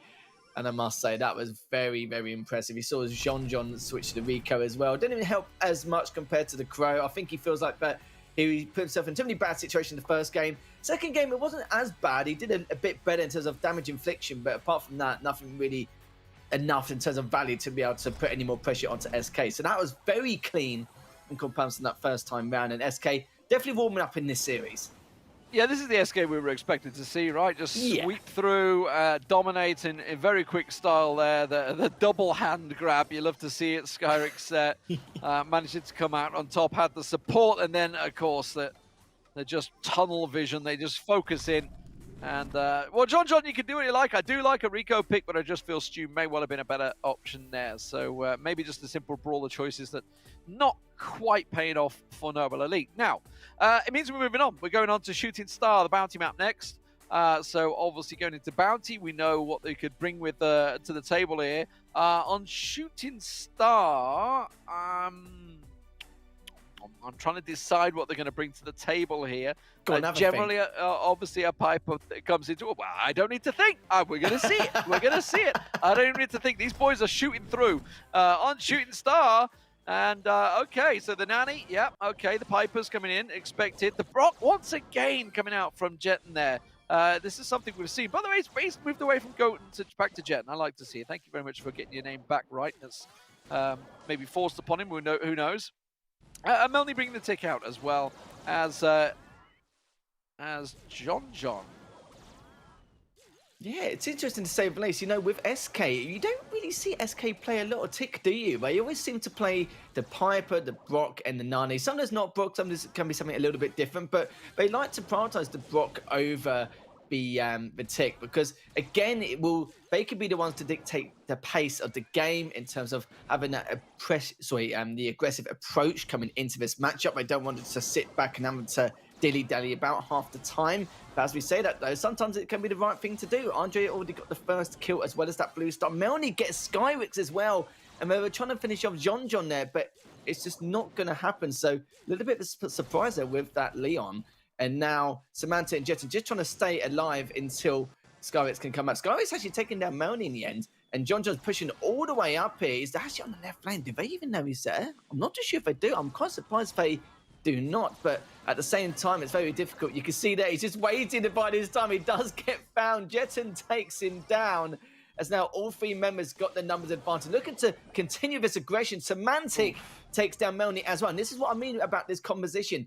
It's very hard to deal with if you're the ones who need to make the final engagement. Yeah, from a 5-0 to a 9-5, but that is almost turned it back in their favor. The Blue Stars still in the favor of SK Gaming. They're waiting for their player to respawn. The pressure coming on. John trying to get Jetten down, but out go the Rockets. And Melny now all alone realizes his goose is cooked, and SK Gaming take themselves the first game of the set on bounty.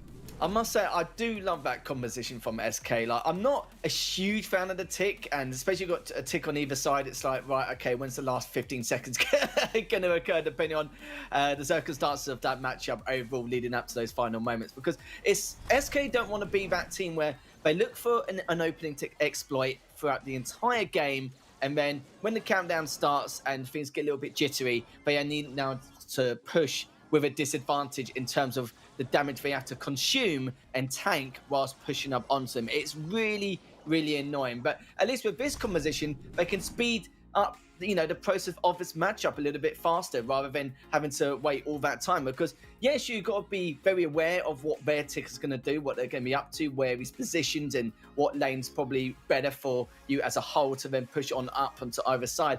But, you know, at least with the Brock, it gives them a bit more leadway to push on up against Noble Elite. And you saw that at the halfway stage. And you damn well know that if they had the tick instead of the Brock, we would have waited much, much longer for that execution. Yeah, I mean, tick's Tick's great at herding, basically. He's a Yeah, herding yeah. brawler. You'll slowly force them back, stop you pushing on yourself so you can't push into the mines, of course, and then just slowly but surely maybe push you into a corner and make it work. Whereas SK were just like, we're going to use maximum range, we're going to punish you if you come near us, and that's really how it works.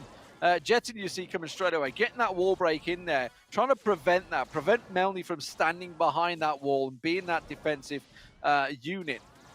Leon coming back out once again for John. I'm somewhat surprised at that. I was expecting that to be the change, but they actually chose to say, you know what, we're going to stick the same and go with what worked, what almost worked actually for them. But as it is, all they've got is the blue star to answer for at the moment. That's right, indeed. SK Gaming, though, they get the first kill earlier on, which means they have a slight lead. It's going to be very close between the two, but you know what SK Gaming are like? They won't be sitting back at all in the slightest, especially with this composition. They're going to go try and make something work, and it's not helped them in their favour. Andre does manage to help Noble Elite get the lead by 1 star, and Jettin being backed off by John. He's pushing up that Leon very, very quickly. Jettin taking a little bit of damage. Had to use his super early just to stop this aggression, just put it under control. But the shots coming out from Andre have been so good with that Nani. Definitely keeping SK on the back foot.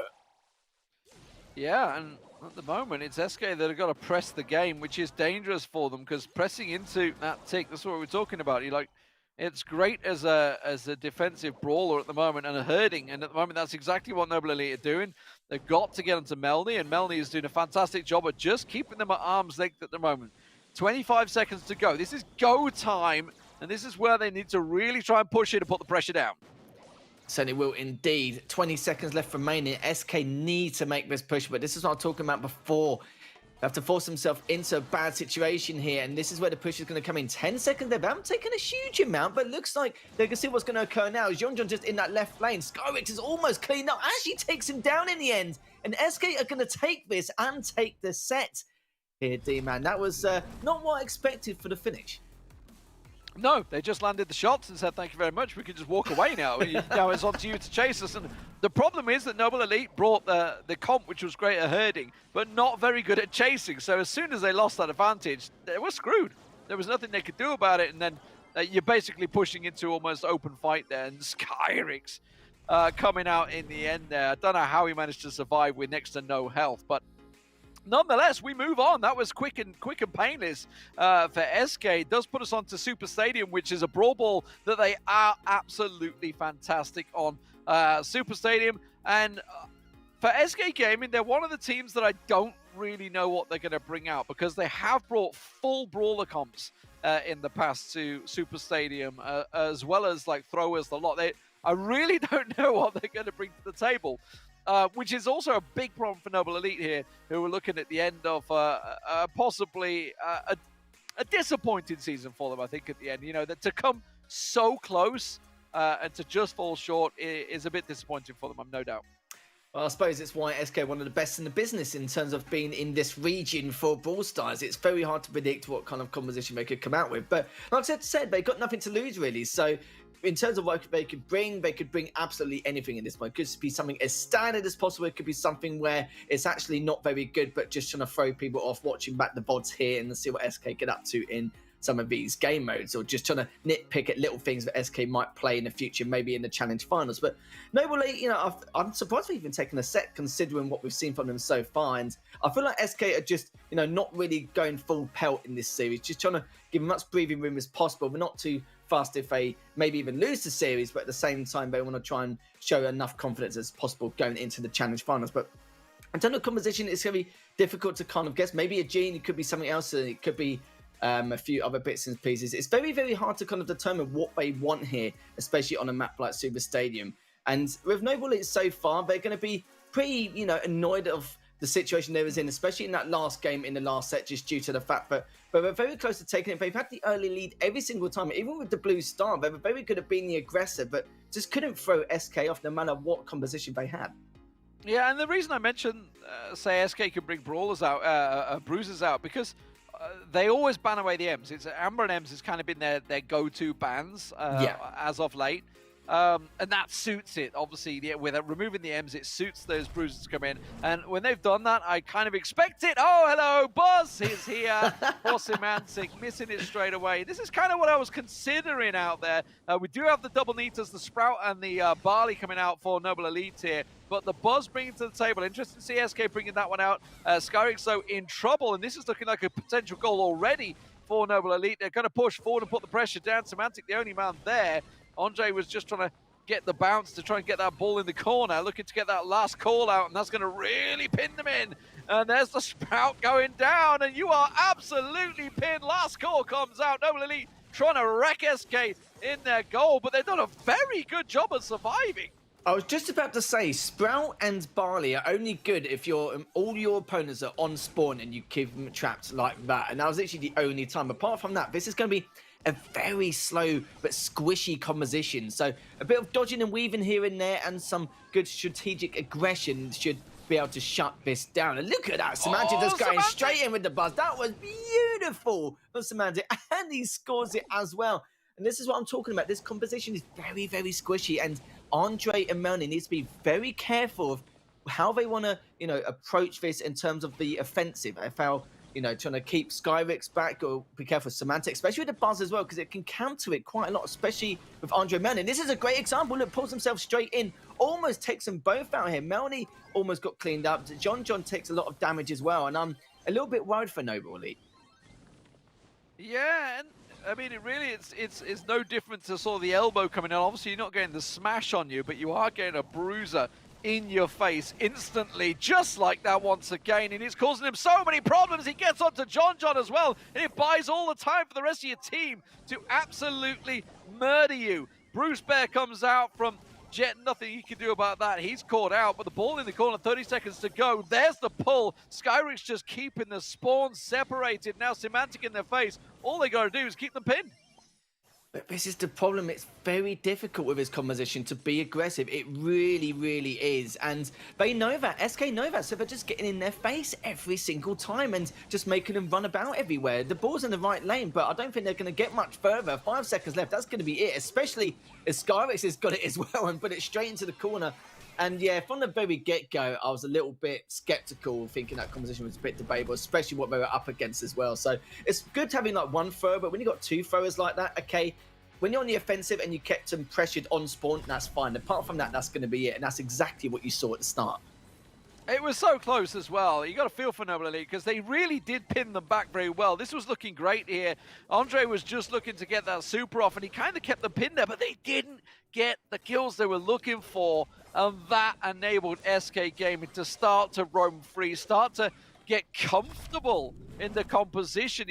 These are really the first sort of comps outside of scrims and practices coming in with the buzz. This is the first real time we're seeing SK really putting it to the test. And it's great to see. We know the pressure that you can apply. It absolutely paid off there, especially when you bring a Barley. A Barley used to be and is very critical on here, but bringing double throwers when you've got a buzz in your face, that's a problem. Yeah, as soon as I saw the buzz, I was like, oh no, it's gonna happen, isn't it? Because they're both so squishy. And that's the problem you see with having 2 throwers in that composition. You've got to play it in a very calculated manner. And when you've got a buzz who can just go straight in your face like that, what can you do, really? The only thing you can do is make sure you've got, support with one of your players who can at least stand with you. If you're way too spread out, it's going to be very, very tough and very difficult. So the question is, are one of them going to switch out from the Barley or the Sprout? Or, that's the next thing is, will SK keep the buzz? I wouldn't be surprised if they did, because they'll probably make the assumption that Noble Elite may keep at least one thrower just to cause a little bit of havoc there, especially in the center, depending on the circumstances. Yeah, but we'll have to see. Look forward to it. Yeah, we'll see whether they do make the adjustments. Almost certainly one of the throwers are going to go away. I suspect probably Sprout would go away. They maybe keep the Barley in there because it kind of almost worked. If they'd have had a little something to back it up. The last call can be massive, certainly on Super Stadium. So we'll see whether they do want to change away from that one. Or, as can be the case quite often with SK, we see them completely change their composition just to keep us all guessing and throw something completely different out there. Let's see what they get right now, as he's going to be on your screens. So is this going to be the final game. Match point right now. No, they're going to keep the Barley and Sprout and Nina. I am very surprised by that, because here comes Semantic on Mortis. The Poco wasn't banned, and this is the comp that I was kind of semi-expecting from SK. You love to see it. So the Buzz, the Mortis, and the Poco, is this going to be the new meta? Oh, this is not good, especially with the Poco as well, just helping Mortis out so much. And so actually it helps the Buzz massively, depending on how much on the frontline Poco is. It's Semantics just diving in here, takes out one, almost takes John as well. Actually, Jetton is able to support that, but the objective almost got sneaked round by Melny. Skyrix will finally take him down. That's going to be map control here for SK, but they need to kind of sort themselves out a little bit in terms of structure, because coordination's in terms of positioning is not looking the best, but at the same time, Skyrix is there to put himself straight in, does a huge chunk of damage, but I don't think anyone's going to be able to clean him up, because Semantics already taken way too much damage on that Mortis, and Jetton also needs to try and back away. Oh, 53 HP. Noble Elite doing a great job. There's the last score coming through, but the problem is Melny has now been focused. John should be able to get the shot through. No! Comes from behind. Skyrix on him. And that is the danger of when you're separated. Yes, you could deal with the Buzz when you are as a group. Yes, you could deal with the Mortis when you are as a group. But when you start to get separated like that, when they're looking to make the plays, they just put themselves out there to be picked off. John now just trying to keep that Mortis back. He knows how much damage he can do.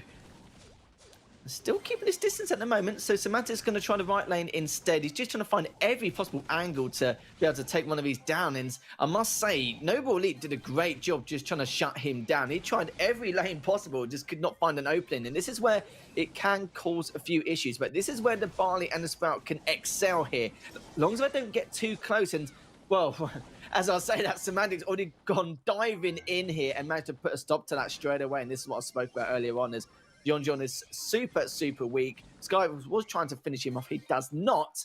And Semantic's gone back into that left lane. So we've got 15 seconds left. And the next question is, who's going to excel in this overtime? And you can see now Melny just trying to keep his distance once again, but Semantic's already there. It's going to take him a little bit of time to take him down. That's if he does manage to finish him off, as Melny's actually regained a lot of his HP. Semantic's still able to stay alive after all of that. And Jetton does clean out Melny. This really should suits Noble Elite right here. This, with all the cover gone away, this should be Noble Elite, but they really didn't want to lose a player there, and then Melny gets caught out. Skyrix goes in, and this is the danger, because you are gonna get massacred if they can jump on you. It almost enables the Mortis to get in even closer. The fact that the Buzz goes in, everyone panics, turns on the Buzz, and then Skyrix on the Mortis is just like, lol, I got 3 hits, boys, and absolutely runs through. So SK Gaming will take it in the end, 3-1. And when overtime kicks in, I was just like, okay, you just need to stay alive here, Noble Elite, stay alive. But they were getting picked off one by one, and you realize John just realized, throws the Bruce Bear down, the panic sets in, and they get picked off. The fact that they had to deal with a Mortis as well, and the Poco just to keep him alive to continue being on the offensive. I'm surprised that didn't end sooner, in all fairness. And even with the Mortis as well, I must say Noble Elite adapted very well, just making sure he didn't have any possible angles to come from around the halfway stage. But when he went to sudden death, that was literally it. That was pretty much game over for them. But, you know, bless them, they did their absolute best to keep him at bay, but it just was nowhere near enough, as Noble Elite only took a set against SK. Yeah, I love the adaptation that SK brought into it. You know, with the Buzz, the first game, they struggled to do anything with it. Yes, he was getting in, but he was getting killed and popped. Add the Mortis on top, everybody focuses on one. You can't focus on both, and they will absolutely clear you out. Brilliant stuff. SK Gaming will take it. They are now on 10 wins. We're going to go to a break. When we come back, the next match will be ready to go.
ESL Mobile Challenge is brought to you by DHL and Pay Safeguard.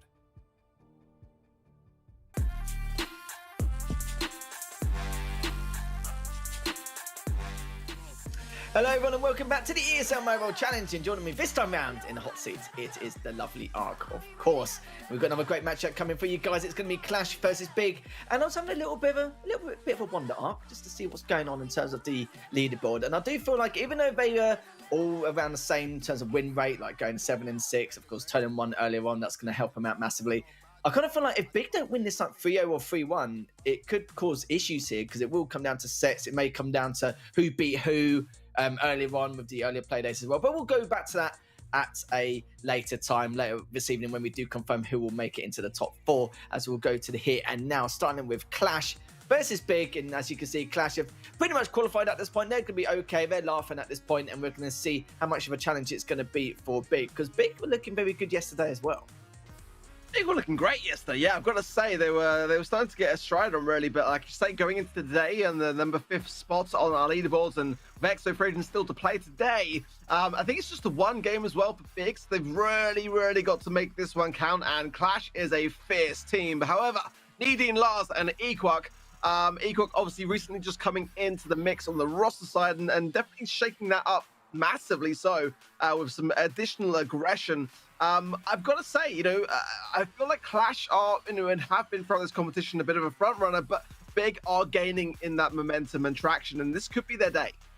Yeah, sadly for Big, in terms of leaderboard standings, the fate is not in their hands. If they win this, it's great, but they are behind in sets, which means that Na'Vi will have to do its duty to try and take down EXO later on, and that's if they can even be able to do that. But let's have a look at the maps and bans here, Ark. We've got parallel players, Hot Potato, Bot Drop, Hard Rock, Mine, and Backyard Bar. But more importantly, we do have the bans, both from Ban Primo, which is not too much of a surprise, with the Gene and Bell as well. Yeah, I mean, Gene is a band that we've seen time and time again, actually, from Clash. We saw it yesterday. They seem to be quite at home with banning that particular brawler. And yeah, Primo and Bell for Big. And the maps would cater to Bell. Pretty much, I expect to see Bell banned in every series today, really. But every now and again, you do see her, but not today. I think rightly so, parallel players being our first map, because ultimately that is going to be one where teams will be absolutely hunkering down. And normally, I would say, trying to use the healing puffs abilities from Gene, but Gene going to be banned there. So that's going to definitely make things interesting. I would expect to probably see a Nanny, Piper, and one other in that respect then as well. Hot Potato will be our second game for Heist up on the second set. Siege for Bot Drop, Gem Grab, Hard Rock Mine, and Backyard Bowl for Brawl. I don't know why, but even though it's been a few weeks, I still laugh at seeing Primo be banned every time. Like, I still don't think it's like sunk in still, if that makes sense. It still just doesn't feel right, even though it's been so long now since the update slapped us across the face earlier on. But yeah, just a little update for you guys, because I know some of you are wondering, like, you know, what's the circumstances for a lot of these teams, and, you know, how are Big looking at this approaching Clash in terms of how much do they have to win by, and if they do win, can they still qualify? I feel like, just looking at it, you know, statistically, from my point of view, Big can still win this, but I feel like even if they win it 3-0 outright, it won't make a difference to the standings. I still feel like EXO can be able to walk away with it and still win 3-2 against Na'Vi later on tonight. So right now, in my opinion, I feel like for Big, fate is in EXO's hands. So if EXO wins, that's them through straight away. And if they lose, then it's going to be for Big. So Big can't really make a difference in terms of how many sets they win by. They'll just have to win this and hope that Na'Vi beat EXO later on. So that's the only way Big can qualify here, I feel.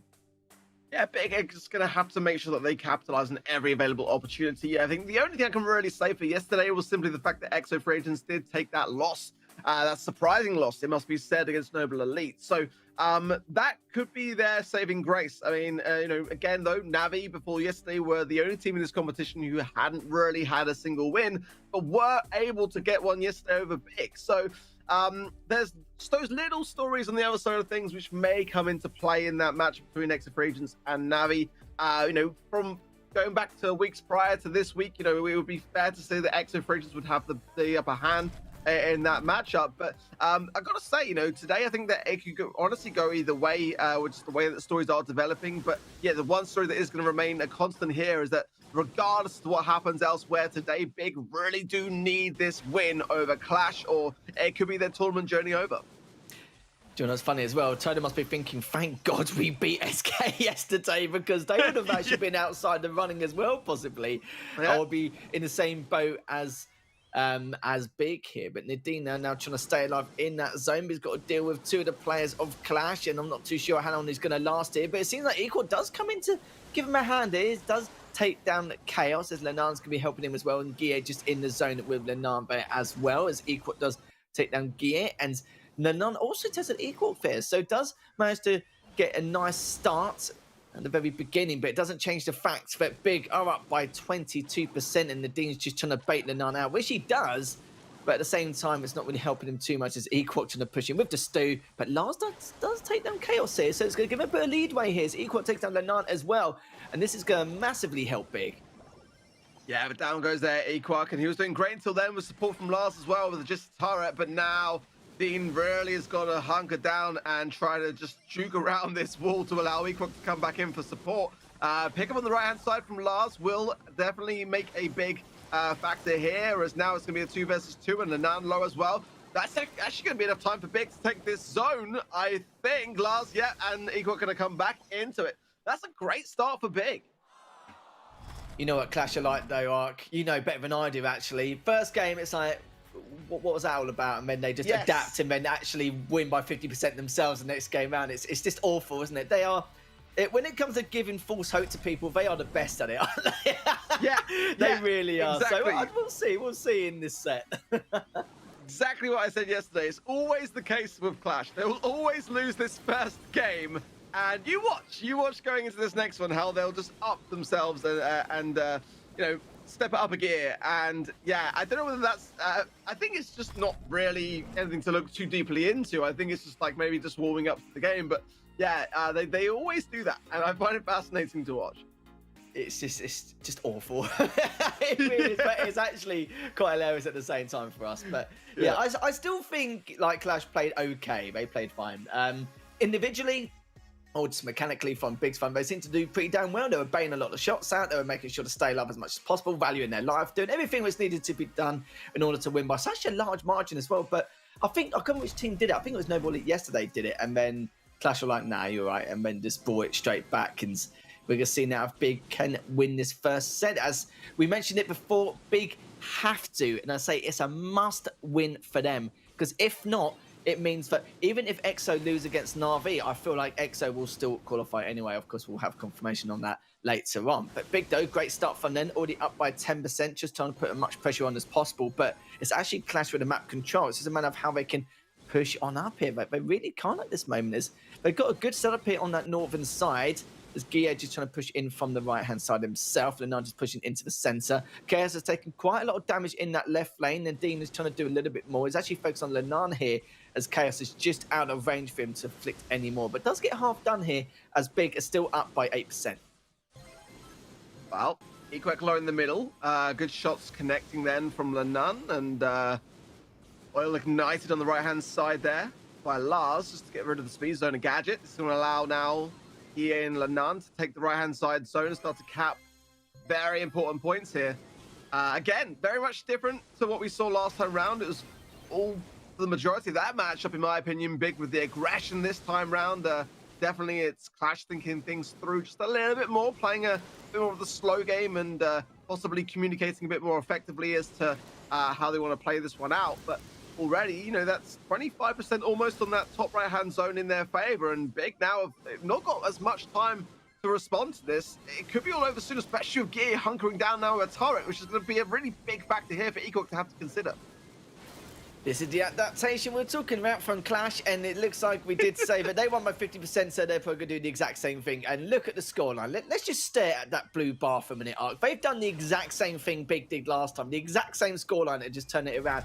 It's just filthy, isn't it? It's just the way they did that. We even, you know, predicted it before it was going to occur. They do it every single time. Poor Big. But, you know, not poor Big as of yet, because all they've done is tied the set. They haven't won the set outright as of yet. But, yeah, I must say, but Big were holding on for a while. It was a lot more calculated in terms of the approach Clash made, but it worked out for them in their favor.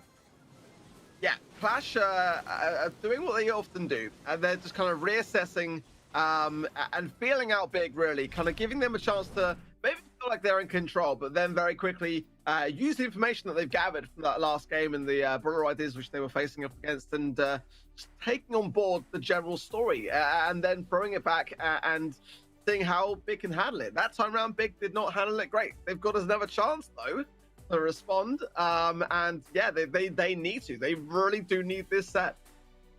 How do they do it? It's just disgusting sometimes. Big, I hope they do, because like I said, I feel sorry for him because it's a must-win against one of the biggest teams here in the region. And the fact that it's time on this, you know, game mode and this map in particular, we've seen them actually turn it around like they've done in the past on this exact game mode and this exact map as well. So the fact that they're doing it again just does not surprise me. They made a huge difference in terms of their changes in that last game. A lot better baiting and switching. It wasn't as spread out. Worked together a lot better as well. Kept their distance, kept their range. They know their ranges very well, of course, and made sure they abused that to the best of their ability. And Lenan just being a real pain with that Stu. Equok trying to do the exact same thing.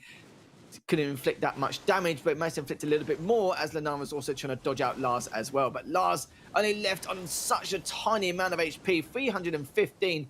Finally able to take him down, and it's just Nadine left standing in that right lane. We'll have to back away eventually, but Lenan still continued to pile on the pressure here. As you can see now, just being a real nuisance once again, and just shows that it doesn't matter how little HP he has, he's just trying to just create some more opportunities here for Lenan to carry on pushing up. But Lars finally takes down Chaos, but Chaos gets to trade on him in the end as Equals pushing on up, takes down Guille, and Lenan just in that right lane, just continuing to be a nuisance. Yeah, I've got to say, Lars ticking down there was super important, actually, just to get him off the zone. I mean, it was funnily enough that he was able to get the first kill, but over time, the fire was able to take its toll and definitely would have denied Big of some very important capture points. But, got to be said, I do like IKS's position here on the left now. Lenan was playing a fantastic Stu in the early part of this game as well, and just getting the right pinches and the right angles between himself and Guille. So now pushing up forwards, as Guille has got his turret to hand, Lenan's going to be very cautious, about half health now, and will need to be involved in this push here. Yeah, Chaos coming in as well, but the jump over the wall from Lars is enough to bring him back. And again, that's a very important kill there from Lenan. Just ever so slightly being able to get the upper hand here for Clash as they now take this zone, but down goes Guille, and that's going to have no turret for defensive purposes, putting a lot of pressure then onto Lenan. Oh, Lars was taken down there from Chaos, and Lenan just trying to stay alive as long as he can. Just trying to value his life, like I mentioned before, and he's done a good job so far. It takes down Equok as well, and this is not a trade's big one at all. As Clash left on 99%. Hate to see it, really, but with 50 seconds left, what are Big going to do? They need to step things up massively now, or else it's going to be a lot of trouble coming their way. Nadine left on 97 HP. I don't know how on earth he managed to overstay his welcome and stay alive as long as he did. But look at this comeback from Lenan and Chaos. Good 2v1 there, good progression there towards the northeastern side of that zone. And there we have it. Clash continuing to give false hope to other teams and take the first set. And we still don't know whether it's an intentional thing or not. I mean, ultimately, I kind of hope it is. I hope it is. It's something that I've never seen before. But one thing that definitely, feel there's something there. There's something there about it. Getting inside the minds of your opposition and taking it away from the skill of the game in that respect, but then also needing to apply that skill to make it count as well. But either way you look at it, we are through and out the other side of Hot Zone. Then going to go into Heist and Hot Potato up next, and I gotta say, I'm a massive fan of this map because it brings out the Rico picks, and that makes me happy. So if we get any of that going here, then that's gonna be good enough for me. Yeah, we saw a fair amount of Rico in that last series, actually, on quite a few occasions. But yeah, we haven't seen any of it yet. We haven't really seen much of a chance of it yet. But yeah, if we see it in this set, Ben, at least you're very happy. Big aren't really so happy at the moment. They're pretty unhappy, actually, considering their fate is still in Exo's hands. And we've got to win this on top of that. It's going to be very, very tough. But I don't think they should be demoralised knowing that they have to leave it up to Na'Vi to defeat EXO later on tonight as well. Just due to the fact that the way Na'Vi have been playing the last 2 weeks, they've been playing fine. Like we've said it time and time again, like their win rate does not reflect how they've been performing. And, seeing them actually do that well last night and actually win their last series of the night, I was still pretty surprised because yesterday was just really weird. So we are going to the second set, like you rightly said. It will be Parallel plays Hot Zone. What am I talking about? So Hot Potato for Heist. And then we're going to see if Clash can do anything this time around. Yeah, I mean, I do like the way that this map caters to a lot of favorable choices of brawler. I think that with the right ideas here, it can go a long way. I mean, they like to play a little Colette mid here as well, so I don't think they're necessarily going to play Rico, although I know that iChaos does like to bring out that particular brawler. At the same time, I think it's best to play this map safe for the most part. You can play some Barley on the left-hand side lane or right-hand side lane and just try to assert some pressure and some authority, or every now and again you might see a Sprout mid here. Not my kind of go-to thing here myself, but something which can work out well. Yes, this is exactly what I expect from Clash for sure. Barley, Colette, and Rico. And we are going to see the same on both sides as well. So yeah, I mean, that's credit to Big as well to kind of like, feel out the meta as well as Clash to just make sure that they have the best possible chance. But I feel like this is the kind of way that for me, Hot Potato's kind of gone since the introduction of the Bouncy Castle gadget for Rico, and just the way that Colette's able to establish mid control, but then also go on the aggressive, get some damage, and come back to that mid area to help control with the team once again. Nadine finally able to take down Clash's Colette. I think that was Lenan at the time, but his main goal was to do as much damage as he could do to that safe before getting cleaned up. It was just inevitable. Down to 82%. Oh, look, 65% now. Already geared, looking to inflict a little bit more before he gets taken down. He might actually be able to stay alive here. Just having a little glimpse on that left lane. Yeah, finally he does, as he was... No, obviously not necessarily going for the base trade or anything like that. But, longer stays alive, the more he gives his teammates the opportunity to regain mid-control. As Equal takes down Lenan, so that's going to help him out slightly. Haven't really... you could hesitate just a tad and could have, pushed out a little bit quicker, but it doesn't matter as Chaos has already pushed into the center to make sure he does take him down. Nadine just trying to ricochet off some of these blocks to make sure to try and take down Lenan, which he does manage to. Good stuff from him. As Gear just on the left-hand side lane here. This is going to be an opening for him to be able to see if he can keep them back further, whilst Chaos is just trying to keep Equal back in that mid lane as well. But Lenan has also rejoined the forces. Nadine does take down Gear there, and Lenan also does a little bit more damage onto that safe, down to 29%. Yeah, chance for Lars to go to the top of a bit of a last call. Might get a bit of a trickle, not the most amount of pressure really though for me. Ultimately, the way that Big are positioned, they need to come forwards a little bit more to make it count. He got going in with a nice connecting shot onto Chaos, and Chaos is not going to be rewarded for that super. Equal was very smart there, and this could be enough here to bring back the deficit. Equal going for more damage. Lars staying in position as well is very key. There's a bit of a base race now as Gia is connecting on the top of the map. That should be enough, just about enough. I think Gia did very well under the circumstances to go on the aggressive there because, yeah, he could see it going the same way that we could as Big started to cook themselves over the Clash safe there. I think Equal like double back then. He was just like, it was going towards his like, it was coming on the offensive. It's like, hold on a second, hold on. Gia's been a bit cheeky here. He's trying to get round us once again. And it's like, oh, I have to double back. I literally have to come back. I can't, be on the offensive. For the base trade, I'm not really too sure. I think Gia would have still taken down that safe nonetheless. The only thing he could do is maybe pull back and try and take him a little bit quicker. But it's one of those little scenarios he was in. It was like, do I come back or not? But at the end of the day, I think he knew that there was enough DPS from Gia to take that safe down if he didn't pull back. So he made the right decision, just sadly couldn't get there quick enough to give a helping hand to finish him up. But there we go. Gia found that opening and gone, well, thanks very much. I'll throw a few here and there and get that safe done. Lovely. Yeah, really nicely done. I like the way that both teams are running a solid comp as well, but it's going to be mixed up a little bit this time round, and I kind of like this from Lenan. I mean, it's going to be, interesting to see how this affects Nadine on the Rico. I do prefer the range of the Rico over the Ruffs myself, but ultimately this is a strategy that's designed by Clash to really just kind of mix up and completely adapt and change what approach Big had going into this game. Without those walls there, now Dina's going to have to really emphasize, and you see already there, utilizing the angle on the wall to make sure that that's super connected really with the safe, which is quite a rare thing to see, but one that's working out well. But look at Lenan, absolutely just tearing apart this map at his will. I don't know how, though, because Nadine did so well in that left lane. He was doing absolute work in that left lane, taking out two of the players. His shots were just almost connecting every single time and inflicted damage onto the safe. But it's Clash here only behind by 13%. I feel like they should be ahead by a lot more, and they need to be very careful with Nadine in that left lane. He's done some absolute wonders here, and he's just trying to bait Lenan out to go towards him and abuse that ricochet with obviously his gadget. But it looks like no, he's not going to even bother with that. He's just going to prioritize the save straight away, down to already 11%, and one more will do it. But you can see there, not that he overstayed his welcome, just couldn't really stay alive long enough in order to continue piling on the pressure. So Big have a lot of work to do here, but this safe could get cleaned up any second now, and this is where Big needs to have a lot of awareness on the whereabouts of where everyone is on Clash. And look at this, keep an eye on Chaos. This one super's going to do it with that Colette, and Equal knows that. He's going to be feeding information now. Chaos is going all the way up, and they realise where he is, but he can't push in yet. As he manages to, just gets barely in range into that left lane, and this is what I talk about in terms of awareness.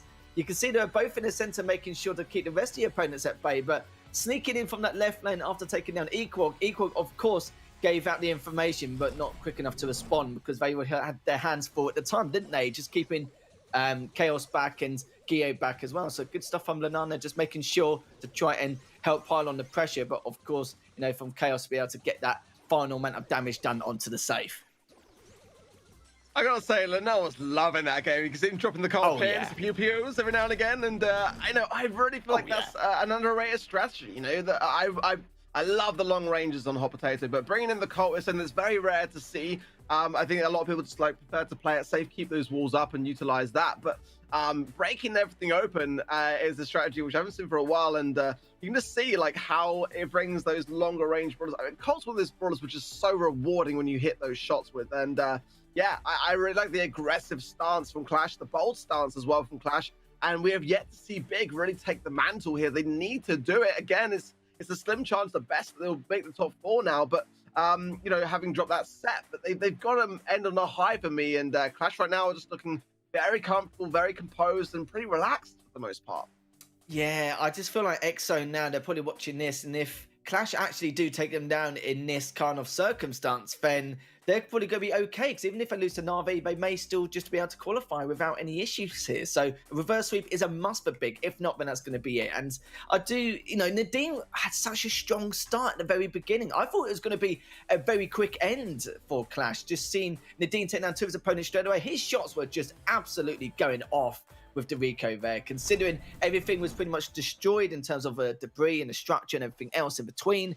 And he was abusing that, just trying to ricochet everything and just connecting all his shots, but still it just was nowhere near enough. And a trade has already come out from both teams. 10 seconds left until this next spot does occur. As you can see now, Clash managed to get 2 of those bolts, and already Big on the back foot, needs to defend this next spot here. So the only thing you could say is the fact that Chaos has been taken down, but then again, Chaos can just join with the rest of the pack and continue to pile on the pressure. As long as they get that center control back as quick as possible, that should be okay. So trying as much damage to the bot as possible, just trying to defend it off, but at the same time, they need to give Clash the map controls as well. It's going to be a little bit of a pain. But it looks like it's only going to do a sprinkle of damage here. The bot will get taken down to 86% for Big. And already Chaos and Gear just trying to hold this under control once again. But Chaos does get behind him, does take down Lars. And that was absolutely huge for Chaos and even bigger for Lenan getting off that trade.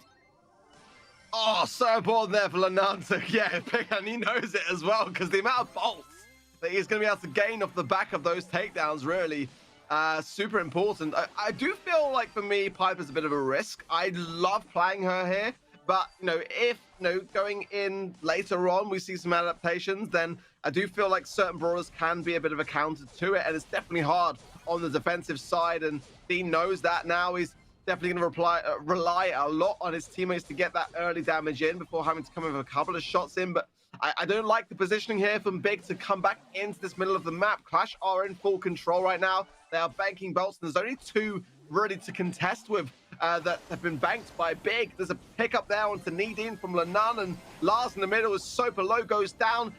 Gear on the right-hand side's got Equal under control. This is done as far as I'm concerned. With the next siege in 5 seconds, there's no way that Big can bring this back now. Absolutely not. No, you're absolutely spot on here, Ark. Lenan taking down the Deans. Definitely not going to do any favours either. But yeah, that is going to be pretty much it. A little bit of a shame, considering what they went through earlier on.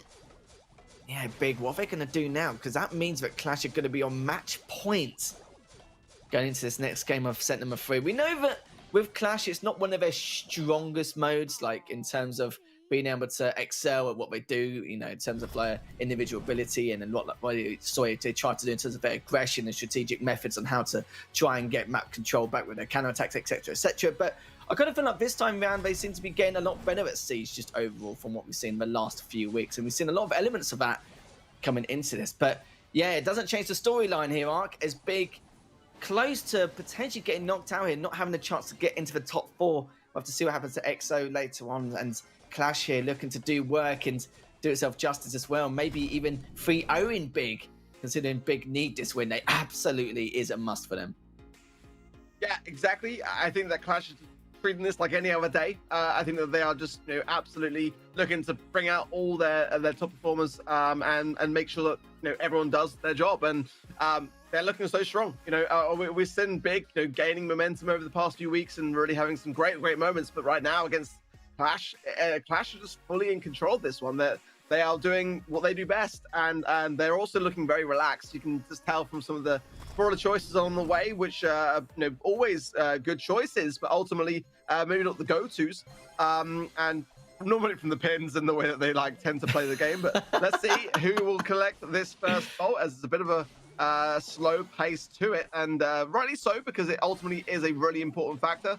The homemade recipe will be missed from Lenan, but the dash in from Guille will definitely work out well, as Lars goes down as well. Despite the tie, Clash are in a good spot to take the next round. Yeah, it is going to be a mirror matchup in terms of compositions with Crow, the Stu, and the Piper.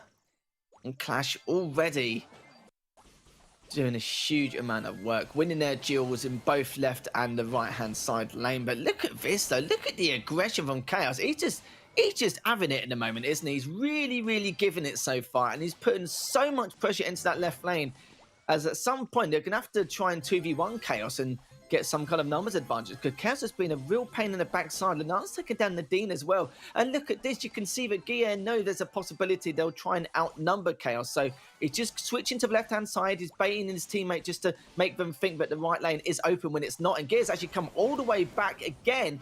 Lars does win that engagement, but let's be real here. There's a level 14 bot heading towards the way of Big, and we can see if they can try and pull this one off and defend him. Yeah, and to be honest, the only bolts that Big have banked were the ones that were brought to them by Clash, and that's a really big thing to consider here. As the damage does start to rain down, there's not really much that Clash have got in terms of pressure. They just got to make sure that they hold this mid control. Only one bolt separates the two teams right now, and again, Clash are on match point. They've got all the control. And again, the pins always say the story. Lenan looks very happy about this, and again, why would he not be with pickups like that into the mid? The pressure from Big now Yeah, the homemade recipe will connect with PA, but this one's all over again. Clash looking so good today and just continuing their dominance on this region. Yeah, Lanana was just hitting like 60 or 70% of his shots. Even when they're absolutely sweating to try and dodge some of these attacks, he's just making sure you are not going to get away at all. Takes down the Dean just to add insult to injury. As the final moments here, Clash do win this series 3-0. Big, it's going to be even tougher for them now to get into the top 4. That was their last chance to see if they can qualify, and now it's all in the hands of EXO. It could be at the point where EXO could lose and they're still knocked out. You know, it's just one of those things, really. But we'll see. We'll confirm it all later on tonight because we've still got a few more matches left to go. But Clash, though, just doing Clash things, really, aren't they, Art? Yeah, it's just, again, another day at the office ready for them. Yeah. But they always bring out fantastic ideas and comps and, just pitch perfect the entire way through. Really, we saw a little bit of deviation yesterday from them, bringing out the buzz ideas that didn't kind of work out too well for them. But today they were just kind of going with, what works. And, they didn't really deviate too much away from that. Didn't really kind of mix things up or play too many mind games. It just kind of was pretty much a straightforward way to go through things today, just keeping everything traditional. Yeah, they weren't messing around, choosing some other random composition which could work. They weren't trolling, wouldn't do anything. They were just like, well, let's just get this done. And I think at the same time, it's like they got a choice of either, being big or like stopping them from getting through or not. It's one of those, it's up to them really. But even if they, lost a big, EXO could still win and qualify anyway. So, we've still got all that to come. We've still got 2 more matches left to go, guys. We do have Clash versus Na'Vi and EXO versus Na'Vi. So double dose of Na'Vi coming up next. So stay tuned for that, as we'll see you in just a few minutes.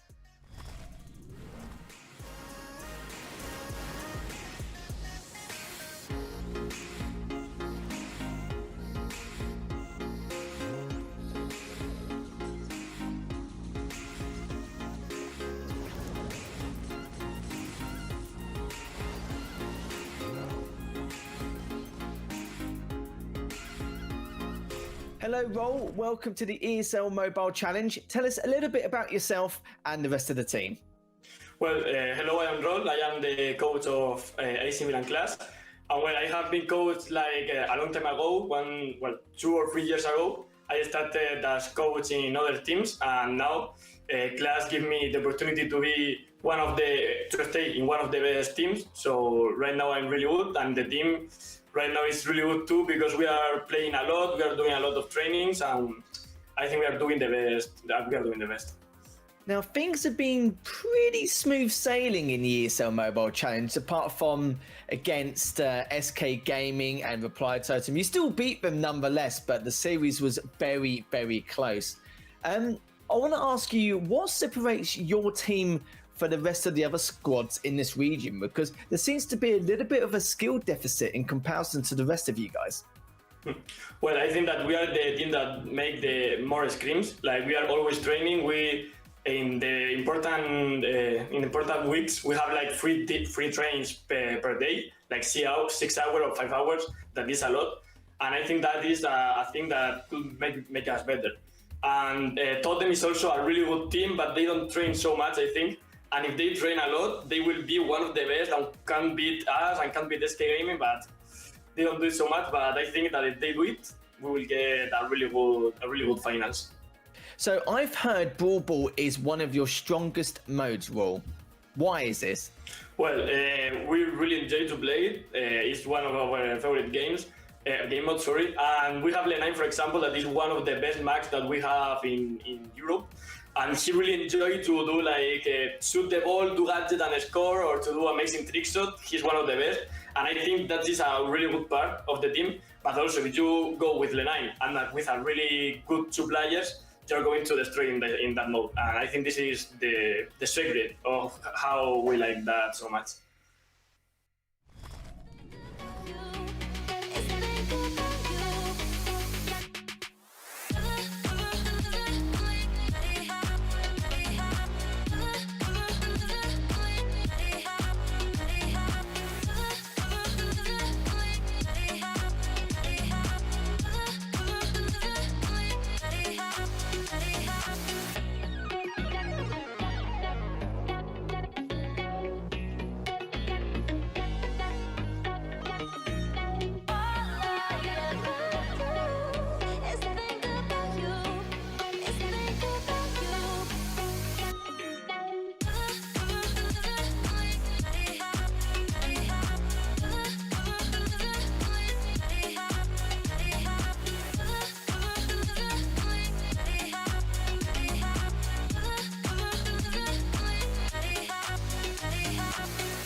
ESL Mobile Challenge is brought to you by DHL and Pay Safeguard.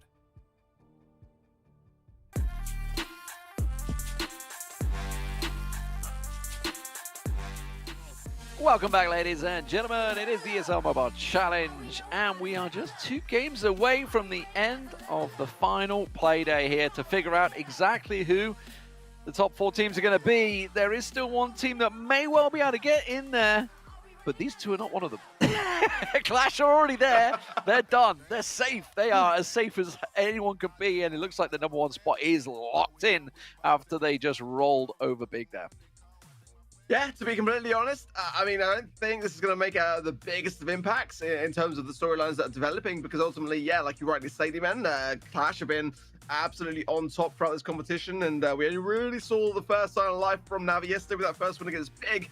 But Lenon, Chaos, and Gay, it's got to be said today, are looking in a really, really good spot. I've got to say, looking at how they performed against Big, they are on a bit of a roll right now. This could be a quick one.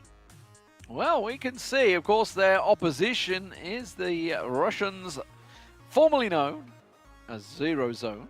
Before they got picked up by Na'Vi coming into this after the play-ins, they made themselves, they got themselves the win, their first win yesterday, bless them. It took them a while, and I really felt sorry for the Mark, because, you know, they're a team that have been so close and done so well, and yet just couldn't secure the final win. They've took so many people to 3-2. Yeah, I mean, we've said it time and time again, right? They haven't really... The scores don't really reflect the performance. They haven't been doing badly in that respect. They've been putting up a really, really good fight, coming out with some really good meta ideas, and yesterday, again, you know, went all the way with Big, and they were finally able to make that scoreline reflect it in their favor. I just don't know whether Clash is going to be a team which is going to give them any chances, despite them being in that advantageous position at the very top of our leaderboard. But the bans are in. Clash are banning El Primo and Gene. Again, that same idea with the Gene that we've seen time and time again recently. Seems to be definitely a go-to ban for them now, along with the El Primo. And Navi on the side of Buzz and Stu. And yeah, nice to see Buzz getting another ban here. Would like to have seen him play myself, but I think the introduction of the Stu ban is actually quite key, because that's a brawler that Clash really do like to play. Yeah. Honestly, I was talking about it earlier with Lethal, and talking about how Stu obviously used to be the ban, and I got a feel that, you know, legit should be a ban again, because clearly being one of the stronger brawlers that a lot of people have been using. Especially since we're starting out on Gem Fort into Purple Paradise. Yes, that's happening, and Sneaky Fields, and we'll see if we get any further than that. But yeah, Gem Fort is obviously, we saw it earlier on at SK Gaming.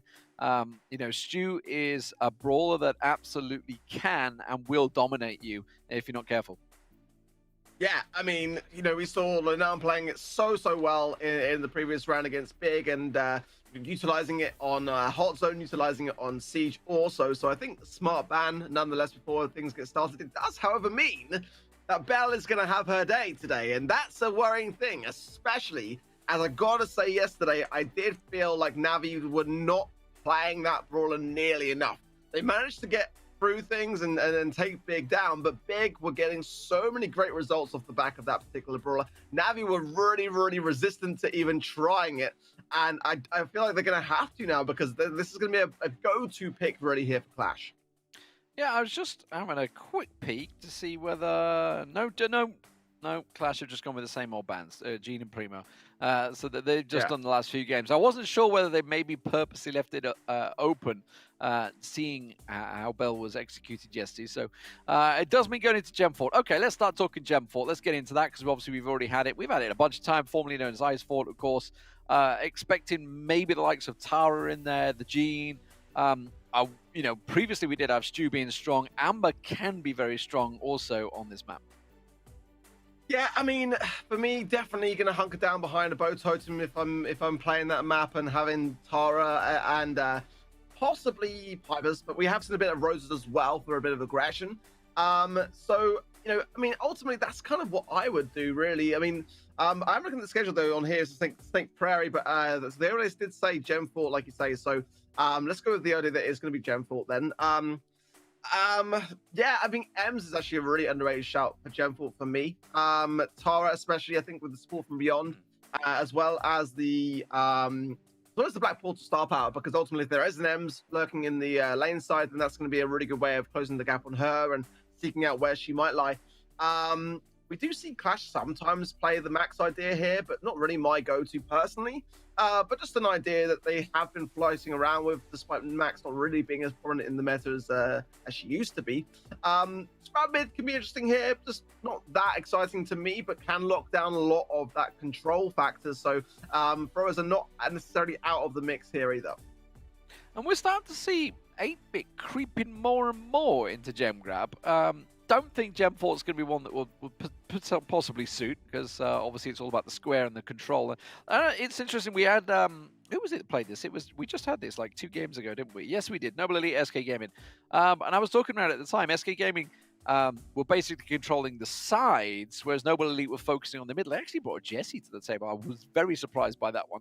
And Jesse coming into Gem Fort, but they had control of the mid, but just gave up the sides, and that's where SK really exploited them. Let's see how this one works out, though. Clash versus Na'Vi. Clash starting out in the blue, of course. They are bringing the bow, and it is Snake Prairie to start with. Okay, yeah, you're right. It says Gem Fort right there on my thing, and it says this should be the 3rd map, but there we go. I think we'll cover all bases and talk about both. But this is kind of what I figured would be the way to go, really. We're going to see, again, that same idea with the Super Totem. It did receive a bit of a rework, so that will tick down over time, as opposed to staying on the map until it's defeated. There was a very quick takedown from Clash, as well as a connecting black hole there from Jason, who's on 5 stars already, so he's not doing badly. The unfriendly bushes there, slowdown from MMA, will serve to take down Chaos, and I do like the way that Navi have just thought this through as a very aggressive start, but again, Clash always seem to lose their first game, and we have no idea whether that's intentional or whether it's just slow to the mark. Ooh. However, with that sort of takedown, maybe they're going to look to sort of deter away from their normal strategy and just go for a win early on. Keep this up. Yeah, all they need to do is find Jason, and that's going to go in their favor. As I say that, Rubik does get Lanan down, and Flo will drop as well. So suddenly, Chaos is left alone, and what a great start from Na'Vi. I know this is also kind of become a standard comp, right, with the Rosa as the off brawler, just to try and get in your face and protect you as you're pressured back there. But they did give up on this one. The bows back and forward. Rubik getting the pressure down, but MMA going to sneak himself in there. Now with 25 seconds to go, will the pressure start to be applied as they pull in Jason, but he gets away with it and takes down Flo. Well, very aggressive start, and MMA just continuing that on into Chaos. That is a dominant star lead.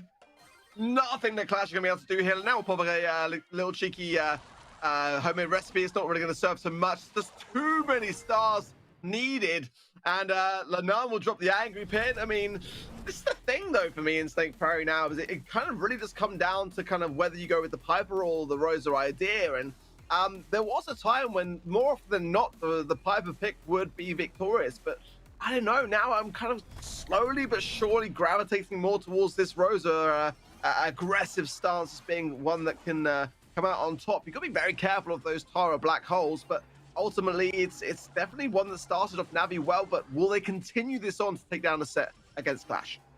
Yeah, absolutely, and it benefits obviously the Rosa. You know, the black hole comes down, and if there's a Rosa on you, you are dead. There's no doubt about it. Like if they can execute it well, which is what they did at the start, they got those picks early on at the start. It absolutely can be beneficial for you. If the area can be removed, the tall grass, the walls can all be broken down, then the Piper's definitely going to come into it, and that's something they need to really set their hearts on. To see if they can work it out. Let's see whether they make the adaptations. So I think both teams will probably say the same here. Yeah, I wouldn't be surprised. I think if we see an adaptation, it could be just swapping out the Piper to the Rosa or vice versa. Not on the side of Clash, they're going to feel confident, and not on the side of Navi, they're going to feel confident too with their idea. I think the way this Clash needs to be careful about this game is to be on the defensive early on. Unfriendly bushes again pops for a second time, and that's exactly what Navi want to do, is really start this game off really by using a lot of those gadgets to get that early pressure. Now the side's being locked down already, and not the Clash once. They're behind already by 3 stars. So I tell you what, Rubik is absolutely popping off, but commentator's curse comes in. He gets popped by Lanan. They get the blue star and walk away. Well, that is a good position for Clash to be in, especially with the blue star in their favor. Now they're going to hunker down behind this super totem, and I kind of feel like, to me, it would be advantageous to maybe have one person go on the offensive to try to take down the one of Clash. But nevertheless, everyone now having super is going to mean, well, aside from Lanamba, he can try to get a shot off here and there to bring that more in his favor. Chaos as well got a really important pickup there. He'll probably utilize those mines on the right-hand side, maybe, but he's going to use that bit of cover for the moment and the vision to see whether any threats lie in wait. At the moment, though, Clash is playing this very calmly and slowly, and that's kind of concerning a little bit because Navi are going to want to make one final push with a tanky brawler like Rosa. That's the scary thing. Absolutely. But the benefit, the benefit of this tactic that Clash have right now is the fact that it holds well when pushed. It's going to be very hard for MMA to sneak in. Now with both sides going down, there's the mines going down, and you can see already that Chaos has it absolutely covered. They know that he's coming, but hello, Nanan's getting pretty low here. They've managed to find Flow with a hit and run. 10 seconds to go. Where are they going to go with this one? They managed to turn it back in their favor. MMA goes down. Ruby can back around the side. Ruby could come out big, but no. Will get taken down, and Clash will pick themselves up. This one, we're tied, one apiece. A really, really calculated and composed defense from Clash there, and that's the reason why I tend to sway with the Piper over the Rosa idea, because the Tara really is key to that and keeping that under control. And it's more about the map really being Snake Prairie, and having that that early lead can be so advantageous. It's similar to Dry Season in that respect. Having be back in your spawns can actually be an advantage if you're in the lead, to allow that push to come from your opposition and to be able to defend it accordingly.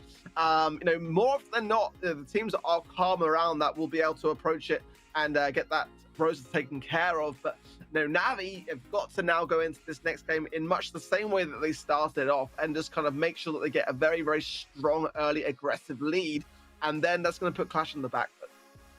Yeah, ironically, it was Rubik's mines that he put down on the right side that cleared away, obviously, long grass, which is where Rosa needs to sneak through. It's a double-edged sword, right? It's great if it works out for you, but suddenly if you find yourself one down and you are the ones who has the pressure, if you've cleared out that long grass, it's going to absolutely bite you in the butt. I wonder whether they're going to adjust it, whether they stick the same. I suspect they're going to stick the same because it's kind of worked out well for both. Let's see, is the Rosa still there? Yes, absolutely. And both teams will stay the same. Let's see who can come out best. Just play better, Forehead.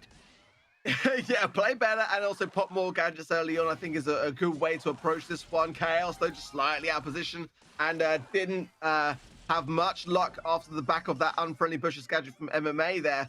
Well, that's the early lead that Navi needed. They got the blue star as well, and they're now going to retreat back, and rightly so, really. I think MMA's got one last unfriendly bushes to pop, and the vision coming into play there is like Chaos and Rubik undoubtedly running that star power to have that additional range and visibility on the map. A very important takedown from Chaos. Now it's retreat unfriendly bushes, but the mine there is going to prove costly for MMA. Yeah, catching them out. It's still, though, Na'Vi with the smallest of margins. Chaos needs to be careful going forward like that. He's got the 4 stars. He's the one that absolutely needs to survive through this one. They do clear as many bushes out as they can. MMA's going hunting for this one, but he's gone a little too deep, and that's going to be the 2 stars that they needed. Still without the blue, though. Na'Vi holding lead. So careful to not go overly aggressive with this comp. That's the thing, and we saw that from MMA. Despite that blue star being in the favor of Navi, I do worry a little bit going into this because with 30 seconds, the saving grace really for me is Jason holding on to that super, so I'm kind of keen to see whether he will connect with that to either extend the lead in favor of Navi, or maybe it could be a blunder. Let's see, though. This is going to be the moment there's Clash pop the psychic enhancer there for the vision in the bush. Get a bit of an idea as to where everyone is lying. Good snipes from the side from Lanan. Hoping the rest of people will not connect. And Mines will on the right, though. It's a good pitch. The first sign of it is from Jason. Will Clash be able to make something of this? They are looking like they might. Oh! Just about. Wow. Just about. But, I want to watch that back. It just took them a little too long to get the Tara kill in there. And that's what delayed them. It bided the time for the Piper to land the shots down, and yeah, that was so tight. Just a split second deciding the difference. It all started off great for Na'Vi. That was such a juicy ending there, I've got to say. And the timer, that was the moment there which gave Clash, for me, a decent ability to make a comeback. Yeah, here was the first super in there, and I guess with the 5 stars of that snipe. Yeah, really past Jason, yeah. Yeah, fantastic. Just got it past him. That was so tight. If Jason would have stepped up just a fraction, it would have blocked the shot. And that would have won them the game because they had the blue as well at this time. So Clash take the first set. Now, just to reiterate the maps for you guys at home, it is Snake Prairie, obviously, to start things out. We're done and dusted with that. We're moving on to Nuts and Bolts next for Siege. Then it'll be Double Swoosh, Julian Beetles, and Hot Potato if we need it. So let's get on to Siege, Nuts and Bolts. Let's talk about this. I've talked about it multiple times. Siege is fast becoming one of my favorite modes, despite the fact I'm a gem grabber all the way. Based on the fact that really it is so open to the variety of team comps that we're seeing coming out.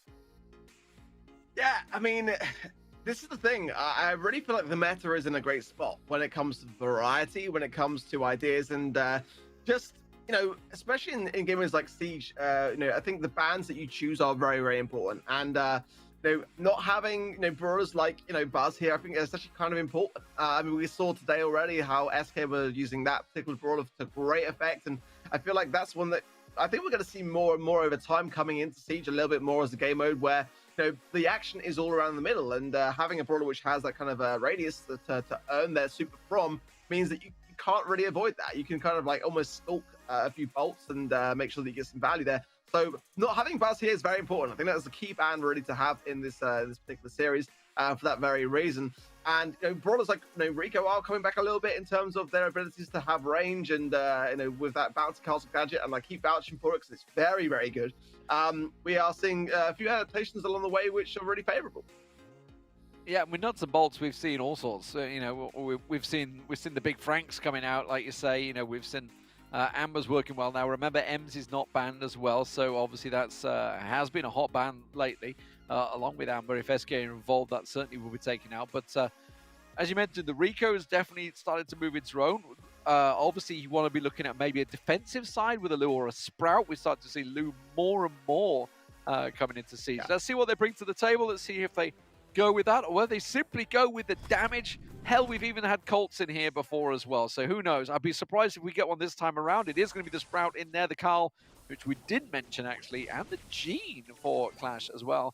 Meanwhile, the Max coming out, and the Ems, and of course the Gene also for Na'Vi. Well, yeah, I like the Carl here. I always like Carl in Siege. I think there's always going to be a place for Carl to be able to make a difference, being able to have so much mobility on the map, but also to get that first push with the flying hook gadget. Very, very important to do. Jason going to be running this Sandy, which I think is good. I got to say, Sweet Dreams is another new gadget which has come into the mix here, but I mean, he's got to get his super realistically to apply some pressure, and look at Clash here. Going to get a fair amount of damage off that first push, and Chaos now going to shut down these lanes a little bit there. That's going to go a long, long way to delay the advance of Navi as Clash really starting to get at home and hunker down in the mid here. Oh, just the catching him out at the moment. I tell you what, they're Sandys, aren't they? Not Jeans. I did say Jeans early on. Apologies for that. As soon as I realized it, I was like, wait a minute, that's Sandy. As soon as I see the super going off, I'm like, hold on a minute. But all that aside, it is Clash absolutely dominating right now. A level 9 bot with over a minute to go in the second push is huge, huge. And they're getting wiped out as well. This could be done. This one's going to be done. Yeah, but down also goes there on the left-hand side, I believe. Oh, no, that is done. Yeah, no, it's done. I was just thinking, maybe not. But ultimately, yeah, that was pretty convincing. Yeah, that was very one-sided, no doubt about it. I was just looking at it. I was like, oh, no, it's not close anymore. Nope. No. So okay, Clash in a hurry. It's like something's happening soon. I don't know what, but 1-0 up and absolutely dominance through that one. So Na'Vi swept aside, and in all honesty, there wasn't a great deal difference in between the comps. You know, the thrower of the Sprout coming in as the defensive, but actually working out very well on the attack as well. Multi-purpose, working wonders. And I love the Carl pick as well. The Carl pick is something we've seen, obviously, pre-patch, being incredibly strong, and now starting to creep back into it. Yeah, it's a brawler's had like a few nerfs and a few buffs along the way, and it kind of continues to be bounced around between being kind of really, really strong and then being just very good. But ultimately in a pretty balanced spot for me at the moment, and just kind of has more of those advantages come from the actual brawler itself and the utility that it brings, and being able to dash and get that first bolt. So important. I think that Clash always tend to favor the idea of making sure they get that first push a lot. I think that Navi really didn't have a look in that match. They love to play Sprout. IKEOS is a very accomplished Sprout, and that is a brawler as well, which can get a lot of really interesting dynamics on this particular map. You can place down the wall in the Persian, have a bit more range to your shot to wedge it really between the. Oh my goodness me! Just flying through with the dynamite. Very underrated brawler here. Very underrated. We saw him bringing Dynamite out yesterday, obviously, against Tribe, which actually worked out in the end. Jason, though, not expecting this one with the BB, that's for sure. So we'll see how it works out. You know, it is, as you say, an underrated thrower, but double thrower coming out from Na'Vi in response to this one. That could work out very well for Lenan here. If he can get close enough, of course, he's going to try and beat the bot back, and in goes Lenan. Yeah, great value as well in the back of those bats there, connecting with both MMA and Jason. Has gonna, as the back of that, have another super to hand and just trying to find the opportunity to go in, staying alive as well, trying to dash back, and how did Lenan get away with that? I think Rubik could have gone for a shot there to at least delay the healing process, but regardless of that, it's going to change his mind. I'm looking at Guille. He's going to probably get a gadget connected with Jason to slow his advance here. This could prove a really challenging moment actually for Gear, because Jason having the home run star power with that additional speed is going to be a really tough thing for them to crack down on. I can really appreciate Lenan's Mortis. I really can. And every time I see it, I really like what I'm seeing. But let's see what this attack's going to work out for Na'Vi here. They have managed to get themselves close enough. And of course, they didn't really have anything to stop the bot right now, other than trying to get some damage down. And there you can see the Rico just getting the bounce back. But they have managed to lose down to 66%. Still, of course, holding the lead. The overgrowth going down, and then goes Lenan. Double thrower. It's like paradise for him. He's taking down the BB first, or trying. Not going to work out for him. He gets popped. Well, he's got to get that takedown. He does finally get it, but 4 bolts to 4, and yeah, going down there is not going to do well for Clash at all. If Lenan can come in and grab this bolt, but even then, it's going to be a tie at best. And yeah, I don't think there's going to be enough time here. Really, Jason's going to pick it up. It's going to be a tie. It's going to be actually a push in favor of Navi. They've got to get some damage, and they've got to defend this perfectly. And even then, it's a slim chance. At best, there's more damage raining in. That's going to give actually Navi the lead going into this push. Nothing Clash can do about it. And I think it's just a bad time to bring in Dynamite with a BB on the other side. Yeah, a little overconfident perhaps, I'm not too sure, but either way, definitely not a pick that worked out for him this time around. So Na'Vi will take this one, even up the set, 1 apiece. They still sit on match point though for Clash. And that's not match point. Not quite. A set point. Set point, exactly. Getting ahead of myself. I think that we'll see a change. I think more to me, but actually, to be fair, I still think the Dynamite here can work very nicely. It just didn't come at the best time, really, for Clash having that much speed on the other side of things. Mortis especially, again, is another brawler which should be always memed, and then more and more people realize that the aggressiveness of that particular brawler can really free up a lot of opportunities for your team.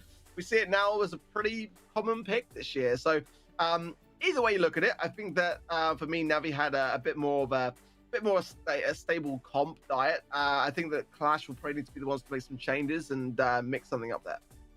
Absolutely. Don't expect to see Dynamite back on the table, please. Thank you very much. Let's get this game done. Let's see how they do adjust it. I mean, they could just go back to what they were. Obviously, the Rico worked wonders for them in the first game. I did mention, and obviously we saw it this time out, the Sprout can be incredibly strong on this map. And as you saw there, not that they needed to move it to defect too much on the bots there. They had full control over the mid, and that's what they were using it for. They weren't even using it to detour the bot. They were basically using it to just hold control of the mid. Massive overgrowth going across. So let's see how it's going to work out, though, as we get back into it. The Carl is back on the table, as well as the Sprout this time around, and Sandy. So back to normal. Yeah, Clash is thinking, going back to their first comp really, which they won so so well with. The only thing to bear in mind is that Jason has changed to a Carl this time. He wasn't playing that particular brawler. It was just the Carl on the side of Clash in that first game. But nonetheless, the Sprouts will be good on both sides for both defensive purposes. The tie, however, is an interesting one to start things off. It's Clash that are not going to slow their momentum here and just going to continue trying to bank. But ultimately, yeah, it's going to be interesting to see how close the bolts difference is in the next 30 seconds time, as that might give a little bit of an indication as to how things might go in the long run. But right now, Navi are banking a fair few. We may even see a tie going into this third and final round, to be fair. Absolutely. Let's see whether it works out at the moment, because there is a lot of pressure coming down. 7-7, tie still, 8. Is it going to be 8-8? Are they going to be able to pick it up? Rubik's got the 1. That's going to get returned, and it should be 8-8. Yes, it will. 9 is slightly in their favor, and I think it's going to be Na'Vi that will get it this time around. Yes, they will. Level 9 Siege bot, but is that Clash playing it clever? I just wonder if they're holding out there on purpose to make sure they get the last attack. I was correct if I'm wrong, but it was Navi that was standing by the bolts, right? I don't know why they did that. I mean, they could have tied the round and waited a bit more time out, because Chaos is, going to use the transplant gadget there just to keep things ticking over on the defensive side. And this is yet another super. That's 3 diversions from Clash. And to be fair, they haven't got to do much to get a push now. It's a good lane shutdown from Rubik on the right-hand side, but MMA now going to come to support it. Navi are in control. Clash do need to get some aggressive plays coming in here. They might even be able to tie it out if they don't do that. But I just feel like they could have definitely tied the round there and got a third and final push. So here we go. Let's see what they can do with it, because a great deal of damage. Getting that kill on the MMA could be huge to start things off here. They're going to try and get the damage down. Jason's so low. He's been picked off. That's disastrous. Here comes the freeze. Is that going to quite be enough? Sorry, it's the sandstorm comes through to try and sneak up as much close as they can, and it absolutely will be enough. They may even get the wipe here, and I think they're going to finish the Ike off as much as they can. 32%. Clash will take it, and they go 2-0 in the sets. I want to see the replay. I don't know why Navi chose for the push when they had already tied the first round, and that was their chance to tie the second, really. They had a great positioning here, and I think they had some great control, and they chose to commit and get the second push. But yeah, it's costly in those instances where the game is so close, and the third and final push is that one that you can really commit to. You don't have to worry necessarily to stay alive as long or with as many drawbacks. If you go down in the second round, then you've got to be able to be there for your team to commit to getting that control. But in the third push, there's nothing really holding you back. You can let everything go, and it's really all about damage, and that gives you more pressure, and that's a scary thing when you're trying to defend a pretty decent sized bot. Yeah, absolutely fantastic stuff. It does mean, of course, we are moving on to the third map in the series. That is the double swoosh for the gem grab, and this is what I like to see. I do like me some gem grab. There's no doubt about it. Let's see. Obviously, let's go reiterate the bans for you, actually, just to make sure you know at home. It is Gene, Primo, and Buzz and Stew, which does remove a bunch of gem carriers to start with. Could make it interesting, actually. I'm thinking double swoosh. What are we going to bring to the table here? We have seen Piper as the carrier a fair amount recently.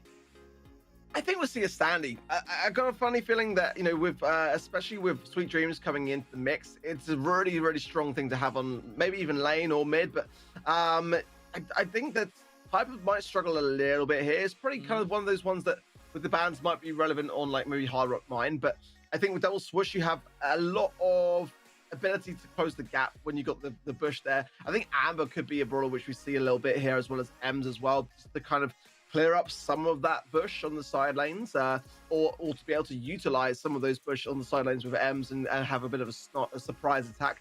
Either way, you look at it, I think you've got to bring in a Tara here. I think if you don't, then it's kind of a bit of a mistake for me. Having the ability to see with Psychic Enhancer or go in with Support from Beyond to kind of really place some pressure on the brawlers that struggle with a lot of that. And knowledge is power in this particular map. So I think that anything that gives you an advantage in that respect is going to go a long way. Interesting gem carrier for Clash. I see that I can understand that. Yeah, I can understand the Stanley, but the Colt for me is that's a weird one. Well, and it's not working out too well at the moment. It's going to get popped out there. MMA walks in. Thank you very much. Simple as you like there. And Rubik also on the Amber versus the Crow on the left side. And, of course, Chaos with the Amber versus the Tara on the right. At the moment, Clash got a nice burst, but it wasn't able to quite finish them off there. Not quite, but that was a tasty shot from Lenan, and it's Jason who plays a lot of Colt for Navi, so he's gonna know very well. Lenan is, I think he's enjoying this, but again, the gems are still with Navi, and that's the thing. This is a pick working out well. I do like to see unique brawlers used in places that I don't normally see them. It makes me excited, and it's why I love Brawl Stars a lot. I like the idea of the Colt mid, but they've got to bring back this deficit. They've got to make sure that they get at least the same number of gems to apply some pressure. And there's the Sweet Dreams gadget on the right-hand side, connecting really, really nicely there. MMA able to get the pickup on that. Can't contest it. Can't contest it. Yeah. With the Sandy sat there, if he can take him down quick, it may be enough. MMA back on his feet, and they haven't done yet. In goes Flo, tries to get the damage down, and there's the Sweet Dreams gadget once again, stops him dead like a pole, planking himself out. Oh, and Rubik comes in, and Nami will collect all the gems. Oh, Rubik just gets away. Honestly, Lenar's been tapping, but this is the thing with Colt. It's just not really a reliable brawler to have. You got to have a Tara, as I mentioned in the beginning, really to have that certainty there. As Jason gets a lot of clips to the face, Lenan, though, is not able to really do much with such low HP. Yet that is going to go the way of Navi.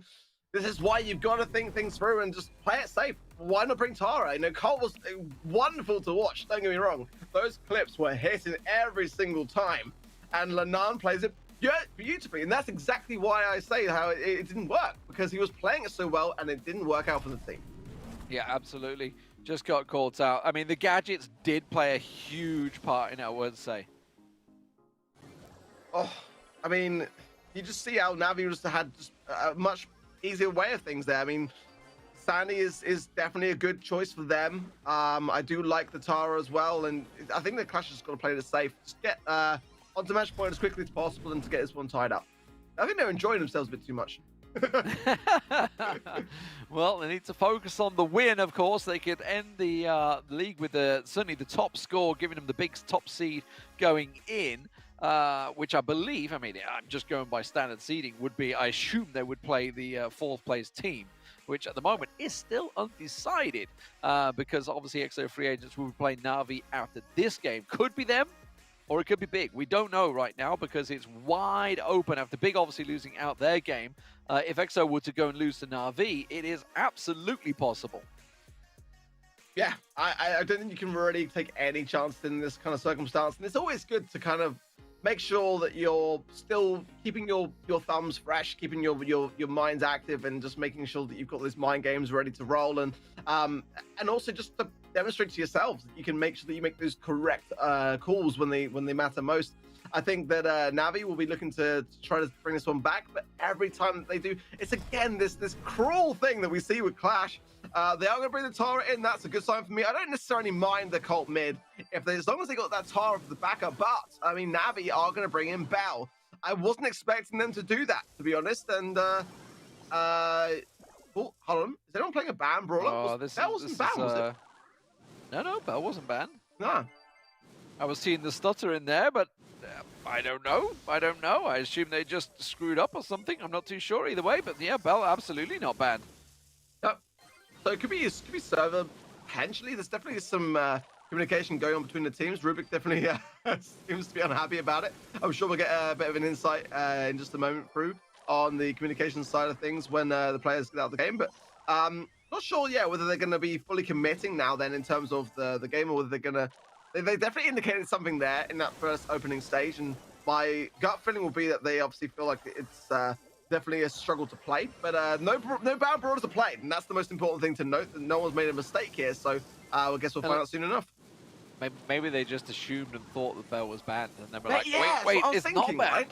Yeah, it might be that. It might be that because Bell's been banned out so much, but absolutely not right now. 9 gems to the good for Jason. Make it 10. The count starts, and away we go. Let's see what they can do to try and chase this down with 15 seconds to go. Na'Vi could be picking up their first set here, but it is Clash on the chase. That's not going to work out for Chaos. He gets picked off by MMA on the side there, and this is looking fantastic. Na'Vi will be taking this set. Yeah, I think you could well be right. I think because I even asked myself the question, hey, Mal, we didn't have Bell ban, right? Yeah, so I think you could be right. A really, really important pickup for Na'Vi. Ultimately, they got that first set down really nicely as a result of just a few of those choices from Clash not really being on point. And they did exactly what they had to do. They just made sure that they capitalized on it, despite bringing in the Tara. The cult mid still wasn't working. I'd love it to have worked. No. I would love to have seen it work, but I think Sandy was by far the better choice. Yes, I don't feel that worked at all. The Bell coming in absolutely was a great little change there for Na'Vi. They're going to take it 2-1, and it means we're going to be moving on to Julian Beetles on the hot zone next. A map that we had. Did we have it already today? I feel like we did. I feel like I've already said Julian Beetles at some point today. No, it wasn't. It was yesterday. No Elite XO free agents. Yeah, and I think we saw, didn't we, a little bit of Penny is a viable thing here, but I think was it Clash that did that yesterday? I know that a couple of teams have been experimenting with Penny recently, and it is an option. Just not really my go-to option. I mean, having said that, though, did we have the Gene ban this time from Clash? We didn't, I don't think, right? So that's something to consider here, really. Oh, no, we did Gene and El Primo, Buzz and Stu. So, yeah, so Gene being banned here would definitely put more power into that Penny idea. It's not my favorite, but it's just an observation that I've seen happening and occurring more and more. We used to see sometimes a long-ranged affair, bringing out some loot for that kind of area denial and having some bees and colts and various other things on the map to really cause a bit of a problem. You know, breaking things open and getting rid of a lot of the bush and terrain could be on the cards today. There's a term in football, and it is play to the whistle, and that's exactly what Clash should have done. They thought Bell was banned. It was not banned, which is why they kind of had a little moment at the start and actually cost them in the end. They just play the game and deal with it afterwards. It was really what they should have done instead of trying to figure it out in the game. It wasn't banned. It's like we said it ourselves. It's like obviously it has been a standard ban throughout. Absolutely. Just all you got to do, right, guys? Here's a pro tip. You get a pen and a piece of paper, or just have a notepad open on your screen. Oh, mind blown. We're going on to Julian Beetles. Revolutionary stuff. Yeah, I think this is a good idea for Clash to bring in the Bell. And, you know, I'm surprised that, we didn't see that. They're finally bringing it in like, wait, what? Is it allowed? Oh, we should have brought this in so long ago. Yeah. But hey, never late than never. And this is, a decent Brawl to combine with the Cult. I think Cult here is a really, really solid choice, actually. It was a bit weird in double swoosh, but here it makes a lot more sense for me. You can break open, obviously, a lot of the map, can break open a lot of the grass, and the more as time goes on, you break things open, you're able to have more space for maneuver and less space for Na'Vi to hide. Lenan is just staying with that Colt. It's like, no, I will play my Colt. It's my brawler. Can't make me change.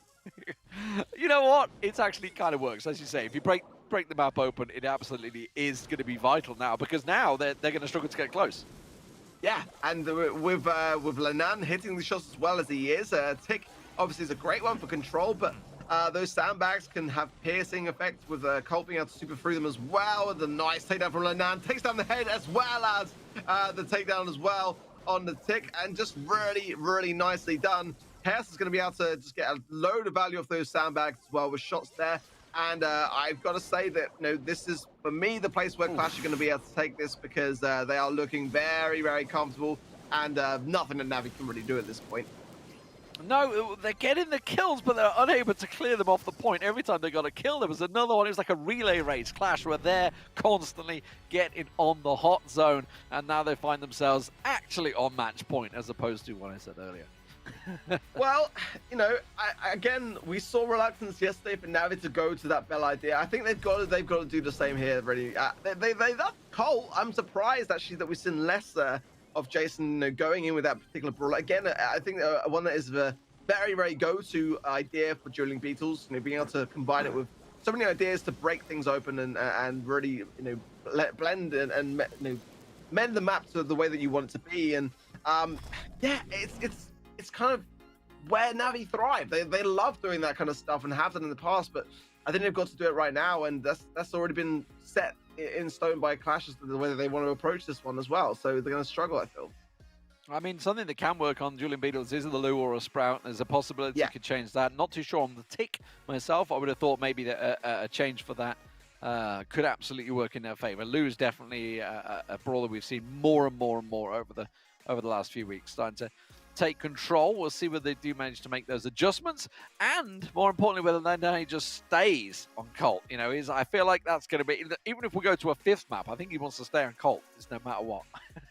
I'm fine with that, to be honest. Like, he's like, you know, hitting a lot of his shots, and you know, it's a very rewarding brawler to watch be played out. As you see, that accuracy can be very difficult for Navi to deal with.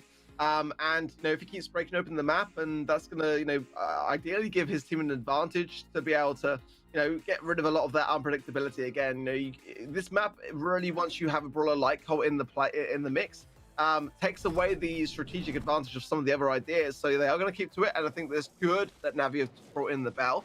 I think that Jason's still going to struggle on this right-hand side, though, as long as Chaos can land these shots for that protective healing from the shield and so on and so forth, then that will be a favorable matchup for the most part. Lenando, again, he's so accurate as Colt. It's scary. Yeah. The double tick stick is sticking as well, so at the moment, it's all about whether Jason can get close enough, and you can see Chaos just sidesteps to the side, gets the shield out, and gets the extra shots off. So the double bell going down, Rubik picked off, and now MMA just doing what he can, being that pain that he can to try and lock down. Does actually manage to get Chaos down, though, but again, the percentage ticks. It goes the way of Clash. I'm not sure the silver That's a nice wipe. That's a nice wipe. Was supposed to break open the cover there, or whether he actually genuinely wanted to get that line in the bush, but either way, losing the mid control is going to allow Navi to start to get some important capture points. But again, you see there on the right hand side, you know, MMA just bouncing a ton of shots over towards, I think it's towards, I can't see Rubik there on the right hand side, yeah. And that's why the Bell pick for me is a really, really solid one, and one that I just feel like Navi don't really, I don't know, they're playing the brawler, but they're not really getting the same value that we're seeing from Chaos. He is just getting so many shots to ricochet between the team, and that's why, for me, Clash at the minute are in the lead. Despite the scoreline being this close, they're being more consistent with their picks. Oh, Rubik coming out on top in that duel, and it's actually going to be vital. Do get the wipe down on Clash, and it's going to work well in their favor. Now it's down to Clash, see whether they can retake this and close out the series with this match point. 65-62 absolutely does slowly swing back in their favor. Look at Jason forced to back away.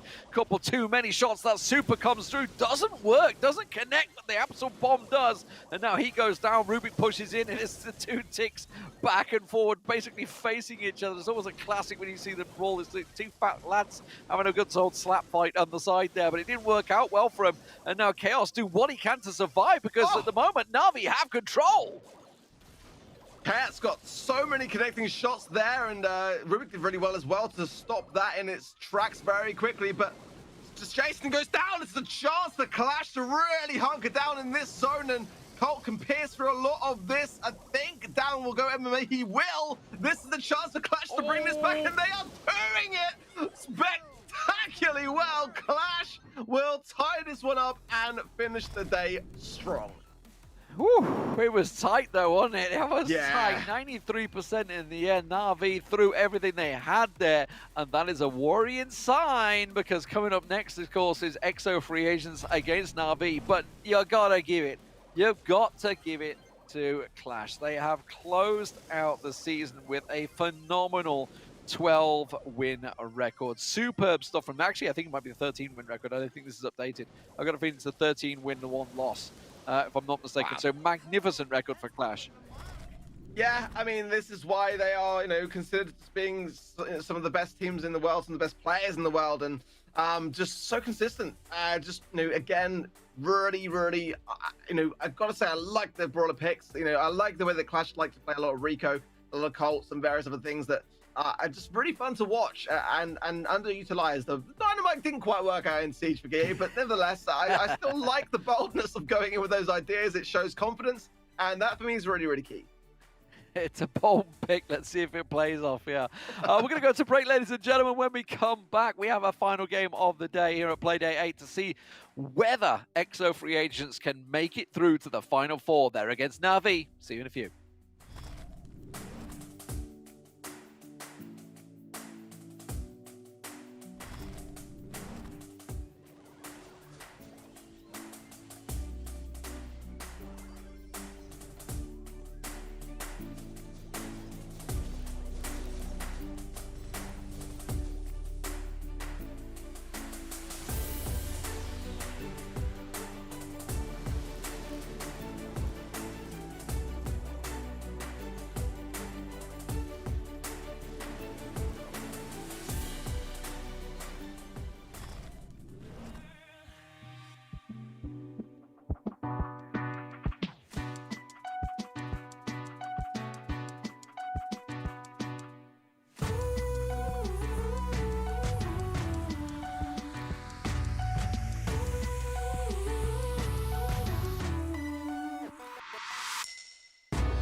ESL Mobile Challenge is brought to you by DHL and Pay Safeguard.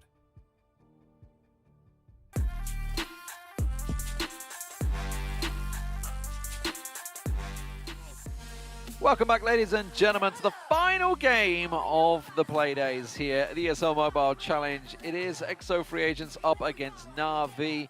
And Na'Vi just put up a pretty close challenge with Clash, there's no doubt about it. But that's something we've said all along, Harry, about Na'Vi. They're close, but not quite there. Yeah, but Na'Vi not really had many one-sided matchups, especially like in their opponent's favour. It's always been close and then nowhere. So near yet so far. I think that's one of the key quotes there to take for Na'Vi. As a little bit of a shame they did win the first series in the ESL Mobile Challenge yesterday. Put on a great performance, good performance against Clash, but again, we haven't really got a huge amount to play for either. So I kind of feel like, you know, the emotional attachment there to try and win that game wasn't really in it for them, but it wasn't really for Clash either because they've pretty much guaranteed their spot already. But going into next match though between EXO versus Na'Vi. Na'Vi again going to continue to create some forms on the backside of some of these teams, looking for EXO once again. EXO, I do believe and make the assumption that they've already qualified now at this point. So win or lose, they should be okay. But of course, the W, you know, will definitely give them a helping hand. Or you think they haven't? Not too sure. It depends. In terms of set points? I think they might be ahead of Big in terms of set points, right? I haven't got an update here, but because Big lost, obviously, earlier on. But EXO Free Agents, they got swept 3-0 yesterday by Noble Elite, which was a massive shock, along with the 3-0 over SK Gaming. Definitely a couple of surprises coming through. But honestly, I would still say this is probably a must-win in terms of confidence and positioning, because don't forget, obviously, assuming that seeding comes through from this whole league system we've had, which, you know, I would assume that's the standard leagues. I haven't actually double-checked the rules to 100% confirm that. If they do finish 4th, they're going to be playing against Clash. I mean, do they want Clash or do they want SK? Like, which way do you go? I don't know which way is the easier way. But for EXO, you know, they need to be looking to finish a little bit stronger here, because they had last week they had a 3-2 win over Reply Totem that went down to the last split second. Yesterday they got swept aside by Noble Elite. So in terms of confidence, they could do with a bloody win here. They certainly could indeed, and Na'Vi have looked, it's typical. They're at their peak towards the end of the stage, and it's a shame it's a little bit too late for them, but they can definitely come in with a bit of pride and, you know, better performance later on. Like, don't get me wrong, like Clash, they did a great job nonetheless to hold them back, as we rightly predicted. And once again, Na'Vi put on another good performance. So I'm going to follow up with EXO. They can lose here 3-0 if they want. They should be able to qualify just due to the set wins. They may have been big already once before, but we'll double check that at the end of the day, as we are going to be starting off with Gemfall, then going to one of our personal favourites here, Demon Purple Paradise, then Sneaky Fields, Kaboom Canyon, and some assembly required. I do like Kaboom Canyon just as a heist game mode, in terms of map just as a whole. And you can see the bans there as well. Both of them actually banned Buzz, which is understandable to a certain extent, considering the modes were, the maps which you're going through here, and the Stew and the Bell to top things off as well. Yeah, absolutely. It's the double Buzz ban. I mean, we were talking about earlier on how it's going to start becoming a ban, and obviously we heard from Reply Totem earlier on saying it's going to become more and more of a ban-worthy choice. Just to double check and confirm, I think if they lose, even if they lose, I think 3-0, they're still in 4th place. So I think they have secured it. You are right. I think you are right. Based on the fact that obviously Big just lost, and they have a -3 deficit now in terms of sets. So that's unfortunate for them. But well, you know what? Final game of the season, you want to end on a win. Let's see if they can end on a win. So we're going to be going into Gem 4 to start with. As you just mentioned the bans there, it does mean that Gene is available. I'm just going to double check to make sure I'm Primo as well, actually, for the first time in a while. Primo, yeah, absolutely is available. Probably won't see it on... Well, you know what? It could work on Gem 4. It could. I'm not sure. Maybe, maybe not. Poco's not banned either, remember. So, you know, the classic Primo Poco combo, along with something else, absolutely could work. Let's have a look. Let's get it on your screens. Let's see how this chaos could go. Okay, it's okay, Jason is going to bring it out, but EXO are going to stay relatively standard to the meta. It is going to be the double Gene out there, the Crow and the Amber for EXO, while the Tara on the left-hand side there. Is it just Tara, not MC yet? Tara on the left side there, but we do have a Primo. You are correct. Well, let's see how this is going to work. I did think this map's a little bit too open for Primo, but let's see if he makes it work anyway. YD does take down, speaking of the devil, that Primo there. BBG trying to do a decent amount of damage, just trying to give away some map presence to give his two teammates a bit of helping hand in order to flank around that right lane, but they've gone into the center instead. Good pull there as Rubik does take down Cursed. As Bentley and YD doing a huge amount onto BBGs, as you saw. Didn't really take a lot of damage for Bentley, but YD took a bulk of that. Still trying to stay alive. Jason pops in, gives a few jabs here and there, and cleans up YDE. But Curse does get the trade. It's going to be a 2v2 in the center. And at the moment, EXO are looking better off with the 6-gem lead, or 8-gem lead now. Yeah, they caught him out in the corner there, pinned him out. So easy stuff in the moment for EXO free agents. BBG is going to try and push around the side there, try and see what they can do to get them down. Not going to work out. BBG is going to get flamed down in the corner there. They do get one down, steal away those 7 gems. That is massive, but it's gone onto the Primo. Not ideal. YDE is actually going to get chased down and taken out. Oh, that's not what they needed. And we reset the timer. Oh dear. So if EXO do get control back and do get this countdown, it does mean they have to continue to hold the center due to the amount of gems Na'Vi currently has. Let's look at this. So BBG's hiding in the left lane. Not too sure Bentley actually knew that. And BBG's does get the first initial kill in the center. And you've got to remember though, Na'Vi have already taken a huge amount of damage at the same time in that left lane. So just being patient here, trying to recover as well at the exact same time. Bentley can be taken down, almost taken down, left on 40 HP. Jason's looking for blood though, was going into that left lane to get the flank on, but he's just going to sit here and bide his time. So Jason knows that the counter's already started for EXO, and now Bailey looks to push on up as well. But Jason just needs to peek here. He's hoping one of them comes towards the left lane, but they actually haven't as the push comes in. But Rubik is a little bit too far behind. Will Jason be able to take him down? He's doing the absolute best, but YD actually cleans him up. And that is going to be the first game in favor of EXO. And feel sorry a little bit for Jason. Jason did make the right play, just standing his ground in that little section, just to hope, you know, for that coin flip scenario for them to push in that left lane. They didn't, which is typical. And I feel like there was enough information to gather where Jason hasn't been lurking around the right-hand side for a while. They've not really seen him about. And they've probably got that kind of gut feeling that he's probably lurking around in that left lane. It's the pull good from initial thoughts there from Na'Vi. It was the pull from Sun Bentley that absolutely saved it. You see it? We're not going to quite get it. Okay, we're not going to quite see it, but it was. But actually, it will be in a minute. It was somewhere around there. Sun Bentley had pulled him down, which would force him because he was just about to jump onto. I think he caught him mid-jump. I'm not too sure. It looked like he was about to jump onto Kirst and then yoinked him out with a magic hand and pulled him out of the way. But honestly, you know, for EXO free agents, they're probably going to feel that they should have wrapped it up earlier. There's no doubt about it. They obviously found themselves with the gem count and then suddenly got reset. That is the danger of the Primo. If the Primo can get on you on that backside, it can absolutely cause you problems. So I don't think we may not even see any changes in terms of picks here. We'll see. Possibly the M's could come out instead of the Amber, but the Amber honestly worked out very well there. Yeah, BBG's had some good flanks as well, but also was being very patient in terms of his execution when he actually gets behind him. I think he was just trying to be extra cautious. He's waiting for his teammates to create that initial flank in order to pinch him into the center. And that's what created that initial push. And when you saw the gens were, you know, scattered around pretty much everywhere towards the southern side. So I do feel sorry for Jason a little bit towards the end still, because it's just one of those things where you make the right play, but sometimes it just doesn't go in your favor depending on the movement of your team. So we can see, yeah, the Rico for Jason on that side. I'm going to see if we can try and switch things up. Maybe if, like, you know, in terms of using that Primo could have been a little bit better, but at the same time, this map is very, very open and it depends on what style your opponent's going to be playing with. Jason has to back away. He's already taken way too much. And Bentley and YD looking damn good so far in the center. Yeah, they are. Jason's unable to make an impact. That was mainly because YD and Kirst just obliterated Rubik and BBG's on this right-hand side. Kirst, oh, you sneaky little devil, in and out. Jason down, and that's just going to take control of the mid once again as we see YDE going in. That was a pull from Rubik. Almost backfired, but he still manages to keep control of this mid area at the moment as Kirst goes back around the side. He's in all sorts of trouble, and EXO free agents have to back away and respect that Na'Vi now hold them in.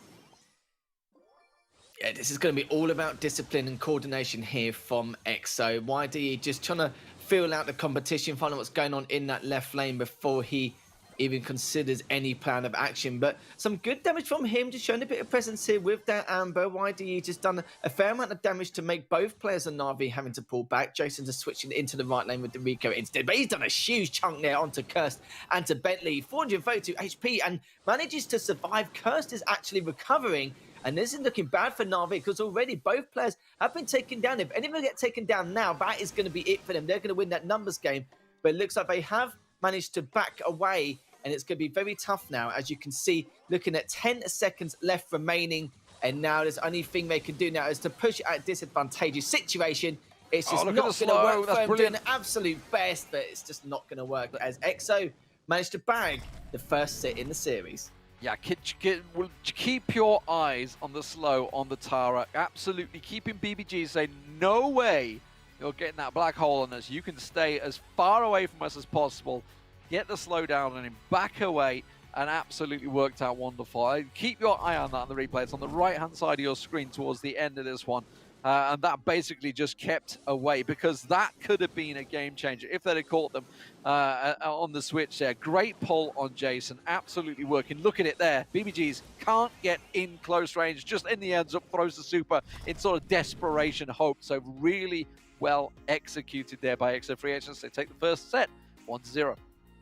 Yeah, definitely what we expected coming from them. I do feel like Na'Vi tried their absolute best to adapt there, try to make those few changes. I think Jason on that Rico did improve. There was a lot more damage across the board for Na'Vi to work with, but they kind of hesitated a little bit too much with some of those executions you saw in the center. But EXO, again, you saw in some of the circumstances they were, especially with the composition. Na'Vi had a huge advantage, but they find these little openings here to be able to exploit every single time. That's what makes EXO such a great team and makes players like, for example, YD just a valuable asset to the squad overall, just nitpicking here and there, especially with the amount of room he's able to create further on. But we are going to go into the second set, rightly said, and it will be... That's what I just looked at. Yeah, Purple Paradise, guys. Yes, that's right. We are going into the second set on this fabulous map indeed. Who's going to get the initial blue star? We'll have to see, just looking at the composition so far. What we expect as well, you know, the standard nanny, the Piper, etc. Just a matter of the battle of mechanics here, D-Man. As Jason starts things off with a clean kill on YDE. Yeah, who can land the first shot? And there it is. It's Na'Vi that will get things off, but they do get themselves one back, two back, and the blue star. Thank you very much. Now they go defensive. Certainly are indeed, and I don't blame him at all. YDE does get cleaned up here. Curseman gets to trade onto Jason, which means EXO are up by 3 stars. But Na'Vi do have the blue star, so if they take anyone with a 3-star minimum, then of course they can be in that defensive stance afterwards. Curse knows that. Absolutely, but needs to push up quite far into the front line with that Nani. Did a fair amount of damage there. And we're going to see what can be done here. Jason's already taken a fair amount, but needs to do something with that Piper to give him a little bit of leadway once again. Curse has taken a fair amount of damage again, so has YDE, but Bentley gets the first initial kill onto Jason, and this could be a great time to make that push onto Rubik, but Curse has taken way too much damage. Not going to happen. Absolutely bending that shot. 12-7. Currently EXO Free Agents with a great lead, but still plenty of time to go in this set. 40 seconds to go, and that can be a world of difference on Purple Paradise. Jason's trying to get a little flank maneuver going on here. We'll see whether it pays off for him. Tries to get the shot down, doesn't manage to land it, and that's going to put him in a dangerous position now. They're going to try and get the shots rattling onto him. They're separating them, though. Nani, in the end, will get caught out. BBG's does go down to Sun Bentley, still 16-9, but you can see EXO, they're slowly being pushed back against the wall. And Curse is just on that back line still, just trying to find out exactly where Na'Vi are going to go. Rubik's going to get taken down. BBG's is all on his lonesome here, D-Man. And that is going to be it. Jason's just diving in into the, onto the opposition's half. But do you know what? Why not at this point, as EXO do manage to get the first game in this second set. Very clean considering what we had to do with in a mirror matchup.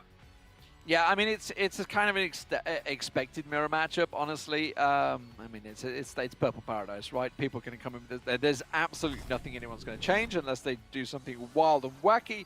I fully expect the standard Piper G Nani setup for both teams once again. Just simply a case of trying to play it better. Quite an aggressive Purple Paradise, I would say. Ordinarily, we'd see these being very standoffish. Quite a lot of kills involved in this one. It really was, yeah. I was quite surprised, and even on some of the circumstances, I saw that EXO overextended the tad at the beginning and then be able to make up for it later on. We saw that a few times from some of the players, but they made it work quite a lot of the time. I did feel like in that kind of situation, they had a lot of positional advantage. They kept the aggression going, but neither team were trying to at least back off. They were trying to stand their ground as much as possible. Sometimes overstayed their welcome, which is why we saw so many kills from the get-go, from the very beginning right up until the very end. And already, Curse, even though he's taking a lot of damage, does get the kill onto BBGs, but Bane and switching, just making sure Bentley's on that front line. He's got the most HP out of all of them currently, so he's the one who needs to take the bulk of the damage here. Bane switching YDE once again. And this is what I love from the coordination and the teamwork here, just knowing it exactly what to do, just in terms of natural ability, not needing to communicate with it too much. And Curse doing a lot of damage once again, but Jason can't push up any further as he is trying to get in range of Bentley and has managed to hit him once. Oh, almost managed to hit him twice, but Bentley's pulled back just in case, and BBG's does get the kill onto Curse, which means that Na'Vi are ahead. Yeah, you can see they were all trying to dodge it. In the end, it went over, unfortunately, and actually caught them out. That was a great pull coming through, and it was quickly backed up, though. Rubik getting taken down by somebody gives them that 8-6 advantage once again, but still 55 seconds. This is very interesting. And I think what's making it more interesting is the fact that Jason constantly looks for the flank Whereas you were talking about, obviously, EXO free agents, they do that. They're bait and switch. They constantly have whoever's the highest hit point, stick them in the front, change it around. But look at Jason. He's so aggressive, getting in their face. They're forced into the corner. This could be deadly for them. Na'Vi can pick them all off, and they have.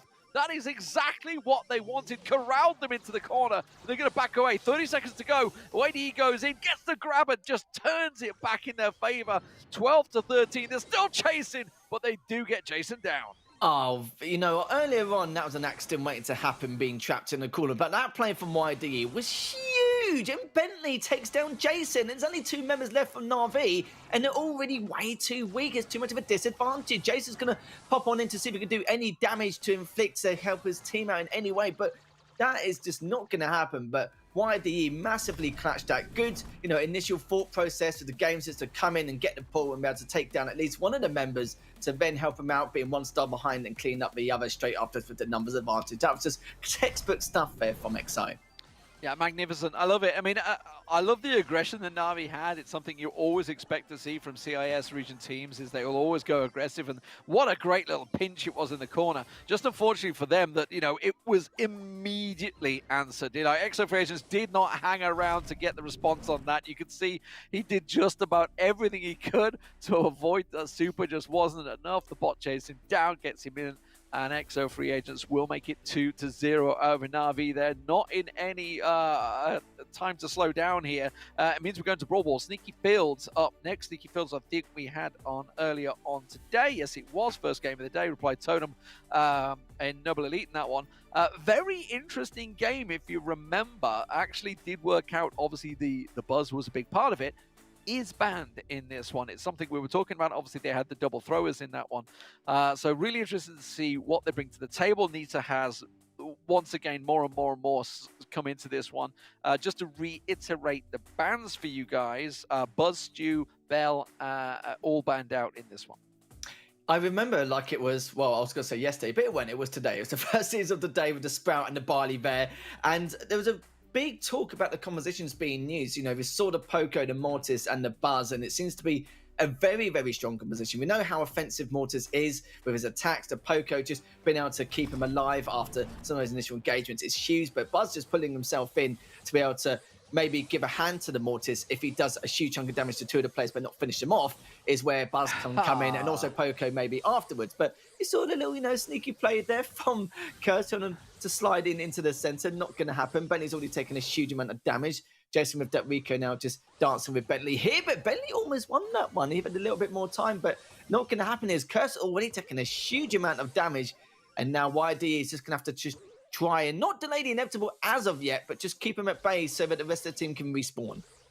Yeah, we forgot the Primo, didn't we? I forgot the Primo was available once again, which is exactly what Kirsty's doing. Going in, getting the big slap down, gets the super straight off again. Now, Sunbunny just going to play that forward. YD and Jason's going to get absolutely pincered here. But with the M's in play, I actually thought they may well go over the M's themselves, because it is a good counter to the likes of a Primo coming into your face and slapping you down. But they're looking for the grab right now. Sunbunny's looking to see if he can get the grab off, but that Rico at the side at the moment is causing them quite a few problems. There's the grab. That's what they're looking for. Try and turn it around, and they've got so many different wall breakers, and they're banking on the hit points that Cursed has to just walk himself in there. You can see they're just trying to put pressure down, but it's quickly answered by Rubik getting the pull on Bentley. Yeah, it's just not going to happen. They could have maybe saved the pull for later, because I think they already pretty much won their half of the map back. It's going to be a 3v2, but I suppose they just wanted to make sure they can get full map control afterwards. And Curse took a bit of a risk there. Sadly got taken down by Rubik. And once again, BBG's goes all the way past him, and he actually misses that shot in the end. That was so close. But I must say, that was a risk definitely worth taking to open things up. But it just does not happen. Bentley takes down Jason. BBG's and Rubik just pushing together here to keep Curse back. But Curse is already taken a little bit with that Primo. He doesn't want to dive in yet. So trying to recover to the best of his ability. Does get the pull in, but doesn't clean up BBG's. He's actually on 112 HP. Curse clearly out of range. YDE can't do anything about it either. Now BBG's is going to be able to survive. Now Curse full hit points. This is what they're looking for. Now they just need to get one pick. and it could turn it around. 12 seconds to go. Instead, Kirsty's going to go jumping in, not going to get close enough, doesn't escape, and he will go down. But it's Sun Bentley looking to try and take the super shot. You can see he's trying to get the angle through, but BBG's covering it off. Instead, it's not going to work out, and now overtime comes through, and it's Na'Vi on the attack. How is this going to pan out? I'm not too sure. The Primo's at a heavy disadvantage in this situation. I feel like in terms of EXO, their composition doesn't work in overtime, but this is where Na'Vi can get this game in this set. Is Jason now just doing a huge chunk, inflicting so much and just giving away so much map presence. Cursed, fair enough to him. Managed to get in close, but it just wasn't going to be quite enough. I feel like EXO need to play for the draw here. If they get a goal, then, you know, my word, I'm going to be absolutely surprised, just like anyone else. But if they manage to keep this tight and change compositions, it could do absolute wonders here. As Kurtz is just doing his best just to keep him back, and I'm not sure if they'll be able to. That is going to be a team wipe as BBG's comes in, 15 seconds left. That should be a nice, easy goal, and Rubik puts it into the right-hand side. Good stuff there from Na'Vi, and it's like I said, it's once again an accident waiting to happen. With that Primo, you just have to be super quick on the mark to get as close as possible, but they're not really giving him that much room or that much more opportunity to do so. It is very, very tough. And as soon as I saw it going to overtime, I was like, yeah, this is where things are going to look pretty bleak for EXO. Yeah, well, obviously, once you got the range, you know, as soon as all the cover, all the long grass, all the walls go away, I mean, it should have been 1-0 there. He missed the shot, you know, absolutely fluffed it, almost did a Raheem Sterling there and completely whiffed it. But in the end, manages to get it in just like Raheem does. So, yeah, fantastic stuff. You know, Na'Vi got a little bit of fight in them. It's about time we saw a little bit of that fight there. I do just wonder whether EXO going to switch it up here. While the Primo is great and can work, he was struggling to close that distance, I do feel there. So Na'Vi actually played it and executed it very well, avoiding and mitigating as much as the damage they could from Primo, Cursed Primo there. Yeah, EXO have no reason why they can't tie this one up. It's just, Primo's very good, don't get me wrong. It's just the overtime part of it where there's a huge amount of weaknesses. You're talking about the range as well. That's, you know, they're going to take that into account. But they can definitely switch to another tank, just someone who isn't Primo, someone with a little bit more range, someone who can maybe could work towards it. You know, Frank could be a good option here to clear out some of the structures and just to be able to tank that damage. And there was a few occasions where if they had the Frank instead of the Primo, it could have made could have done absolute wonders here. But it looks like they will not. Actually, they're going to switch it out completely, which is understandable. But just in terms of what they're going to do, it looks like Jason's actually switched to the Primo there. Okay, I like it. So they've gone with the spike, yeah. So they've actually read into this very well. Just assuming it's like, okay, Na'Vi 100% going to go over with the Primo, so let's go the spike. We can counter it really well, along with the M's, which already is a good counter to it. So really nice adjustments from EXO Free Agents here, sort of playing into Na'Vi's picks here. So obviously the Curse always going to get the spikes down. There's the M's going off, absolutely working wonders. Now the Rico's in all sorts of trouble. You can see somebody's going to come through, and if they can just pick one more off, they can't quite get it in terms of time to the spawn. You can see YD going to get around the side there, causing all sorts of problems. But he does get the pick, and now they've just got to deal with this pesky pro defender, and it doesn't matter. They just slot it past him in the end. And I got to be honest, this is looking great for EXO Free Agents to even up, honestly, already. They had both angles and the range. There was nothing they could have done. Oh, Jason's going to pop in and say hello, though. Already done a lot to YD, but he's now out of range once again, but just managed to creep on through, and looks like BBG's is going to push the ball back to their side, and Jason's done a huge amount of work. Surely this is absolutely going to be a tie. He's just going to walk this in, and Jason managed to score things and tie it up one apiece in this game. Yeah, that was great work. Great work from him there.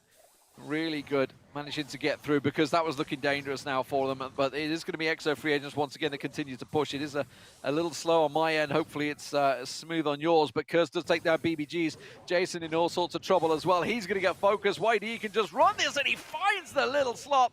That is going to be the goal. EXO Free Agents make it one apiece. Yeah, EXO now on match point in this series, and don't worry, it's stuttering for me as well, so I wish it was just as smooth, but no, sadly it's not. But it's okay, we can see what's going on. We realised that EXO did bring that back. That was beautiful. It's like I said, that one little change for the composition make a world of difference, and interesting to say that Na'Vi actually brought out the Primo this time round, and they followed, you know, the same pathway, sadly, for them. You know, there was weaknesses to it, and he managed to, you know, take advantage of it in some of the areas, but he knew full well, and the whole of Na'Vi knew that there's pretty much a time limit with Primo in terms of what you can do in terms of its uses. But yeah, it just wasn't enough, as I won't be surprised if Na'Vi also make a change here. Yeah, I mean, I love the spike pick. The spike pick coming out from Curse, it was such a mind game reading into Na'Vi, knowing that damn well that, like, we played Primo, now you're going to play Primo, and they adjusted it from it. And we may actually not see Primo at all now. I think they may just pull that one away. We could go back to Anita possibly here instead, and maybe we'll see whether Curse stays with the spike or not. But I don't expect to see a Primo in this this third and final game. I wouldn't expect so either. I'd be surprised if any of them actually do bring it back. But it's like I said, there's a time limit with Primo. If you want to make use of him, you need to do it in this 2.5 minute mark. If you don't, then that's going to be it. As you can see, Curse now looking to dive on straight in with that Primo. But it's like I said, the Primo can work, but and you don't really have much time to use him. As long as you get it done early, then it's fine. If not, then just pray for a draw if it does go into overtime, which they almost did earlier on with YD. Taking that BBGs there, and Curse just going straight on in to try and take out Jason. He actually might be able to here. Yes, he does. That'll give Bentley some leadway. He has, I was going to say he did have the HP, not anymore, but he's taking out some of the structures as Curse does take down another member of Na'Vi until Rubik finally traded off Cursed. The goal is wide open though, isn't it? I like the B pick. I like the B change. That's worked out well. YDE also coming in, obviously with the Amber once again, reading into the situation well. You know, Curse pulling that Primo back out once again, jumping into their faces, trying to get the absolute slap on, and it's absolutely worked. Just can try and walk it in. Don't get greedy. Get the pass in there. YDE will get taken, pilled out. They can't get the pass in, and that should have been a goal a moment ago. But he got greedy. Why didn't he pass it? Oh, I don't know. That was... I'm not going to lie to you, I didn't expect that. I thought that was going to be an easy goal for him. Curse has already taken a huge amount. Bentley and YD is now going to come in and pick up the pieces from where they left off, and they will be kicking themselves, absolutely. They're not going to be too pleased about that, as that definitely could have paved way for them. And it's like I mentioned time and time again, they haven't got long until the overtime does occur. Jason's taking down Curse, and Bentley, I think he tried to kick it to the left-hand side to keep him at bay, but it's not going to be enough. It's Jason now trying to pass it over, and he does pass it to Rubik, and Na'Vi do get the first goal in this game. This is looking very bleak for XO. It should have been EXO's goal a moment ago, but they have absolutely screwed the pooch here. They definitely made a big mistake, but they can turn it around. In goes Cursed, all batted away, but look how low Na'Vi are. They're just going to get fluffed and pushed back. There's nothing they can do about this one. Curse is going to walk in, and YD will just put it over the line and even things up one apiece. Lovely stuff from Na'Vi. Fantastic response. Knowing that they only had 40 seconds left at the time, Chaser's already taken a huge amount. Curse is diving straight in, misses his target, but able to get some damage before he is cleaned up. But we need to keep an eye on Jason. He's going to sneak around otherwise and cause a lot of havoc here. The ball's directly in front of him. So when it's overtime, that's going to be pretty much it. And it's going to be tough times here for XO. So this is where, you know, you may think that they need to pray for a draw unless Na'Vi makes some huge mistake. Bentley on 48 HP just manages to stay alive, but Curse is making it work. He's keeping it back. This is probably one of the very few opportunities they're going to have to keep Na'Vi at bay and be able to score this next goal. Is Curse going to try and just dribble this in? Is he going to cause a bit of panic pushing in? He takes down one. Rubik does trade him out afterwards, but YD and Bentley have a bit more range this time, D-Man, compared to this first game. And so far, YD does a huge amount, but it's not going to be enough. Has to need to wait for Curse to come back in and join the pack. Sun Bentley's doing a good job, constantly keeping a focus on it. That's all he's doing to keep him away from the ball.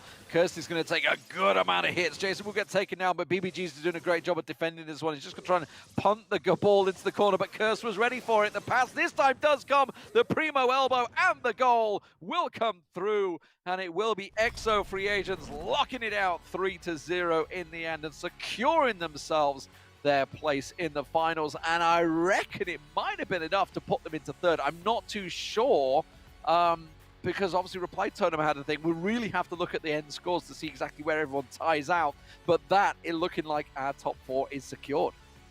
Finally, it took to the final play day to determine this, and I must say, for Bentley and YDE in that last set, especially in that final game as well, the fact that they had a bit more range actually helped Curse get a bit more work done. Like, you know, because he had that much cover, they wanted to pressure him, but they couldn't at the exact same time due to the range of YD and Bentley just popping off some fantastic shots overall. But I like it for Na'Vi, they do finish bottom of the table. And I will say, though, even though they haven't had the best of performances here, it does not reflect how they performed in the ESL Mobile Challenge overall. I'll never forget how good they were back in Plains 2. We saw an essence of that in their final series yesterday, and look forward to see how well they get on in the future of the competitive Brawl Stars scenes.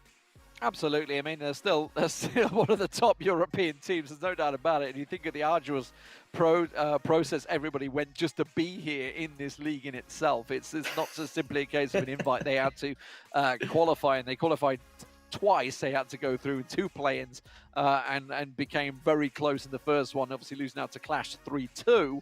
And then they came through strong. So we know they can do it. We absolutely know Na'Vi can do it. Just didn't work out so well for them this time around.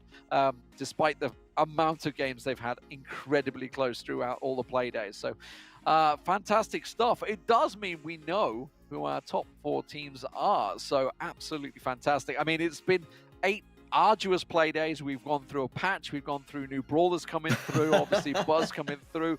Metas changing all the way. Obviously, we've seen how the game really has adapted and just how strong the European scene is, just to prove how close it was. Obviously, if you'd have asked me 2 weeks ago, I would have said Big would have been there, but they missed out. Obviously, Noble Elite also having a bit of a late surge comeback. Reply Totem stepping up their game over the last 2 weeks as they pull themselves into that gaming house, and it paid off. It absolutely paid off. I hope for the love of God that Totem stay in that. Well, wherever they're staying at the moment in terms of boot camping, I hope they stay there until end of next week. Because if it's making that much of a difference in towards their gameplay, there's no reason why they should go back. Well, maybe they do have to go back home for maybe some obvious reasons. But if they get the opportunity to maybe prep a couple of days beforehand and then continue in boot camping leading up to the ESL Mobile Challenge finals, that will work absolute wonders for them. And it's some fantastic prize pool leading up to it as well. And they've already qualified, so they've done the bulk of the work already. But I will say that I do feel sorry for some of the teams. Like, I think I would say eventually the 4 teams who have qualified into the ESL Mobile Challenge finals is the 4 team we predicted. But at the same time, we've seen a lot of improvements over the course of the last 4 weeks from these teams. Like Na'Vi had an extremely bad start and then put on much better performances towards the end. Noble Elite was the shocker of the tournament for me. The massive changes they made to the gameplay and just being able to take down some of these titans was a little bit of a shocker for me. Big just losing out at the very last hurdle. You do hate to see it. But Clash, though, coming out on top 13-1. They'll be extremely happy about that. SK Gaming coming in second. Totem and EXO will follow suit straight afterwards. But very excited to see how this will pan out in the ESL Mobile Challenge finals. Yeah, Reply Totem, 3rd place. Obviously, both equal on points, but they are 32 wins, 23 losses. That's in terms of sets over the time. And EXO Free Agents 30-24. So obviously only +6 as opposed to, what's that, plus... I've done myself, I'm doing math on air, +9. +6 to +9, which is where Reply Totem obviously coming out on top. And if I'm not mistaken, I need to look at a different PC for this one. If I'm not mistaken, that +3 difference would be the game between the two, would it not? No, you know what that +3 difference is? That is EXO Free Agents losing to Noble Elite yesterday. That is where it is. If that would have flipped around, obviously the EXO Free Agents would have been 3rd place. They'd have been playing SK Gaming. I say playing SK Gaming. I'm going off a raw assumption. I actually have no clue how the finals are working next week. That's just a complete assumption, so don't take my word on it. Wait and see what the rules are, and wait and see how it all plays out, because that is all happening next week, Harry.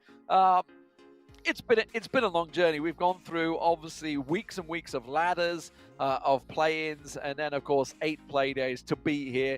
But next week, the $45,000 grand finals will be happening for the ESL Mobile Challenge. You know your 4 teams. It is AC Milan Clash, SK Gaming, Reply Totem, and EXO Free Agents. We'll see you there. Thanks to everyone that's been watching. Thanks to all the production back home. We'll see you next week.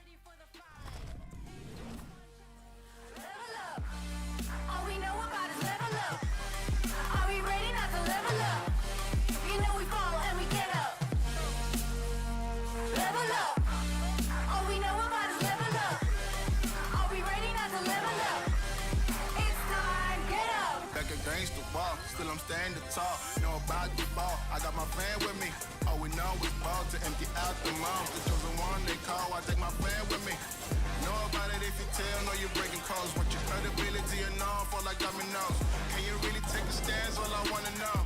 Need me real ones when it's time to go. Stepping in, elevator. This is to all the haters. That's all we know when we level up. Yeah, that's all we know when we level up. Level up. All we know about is level up. Are we ready not to level up?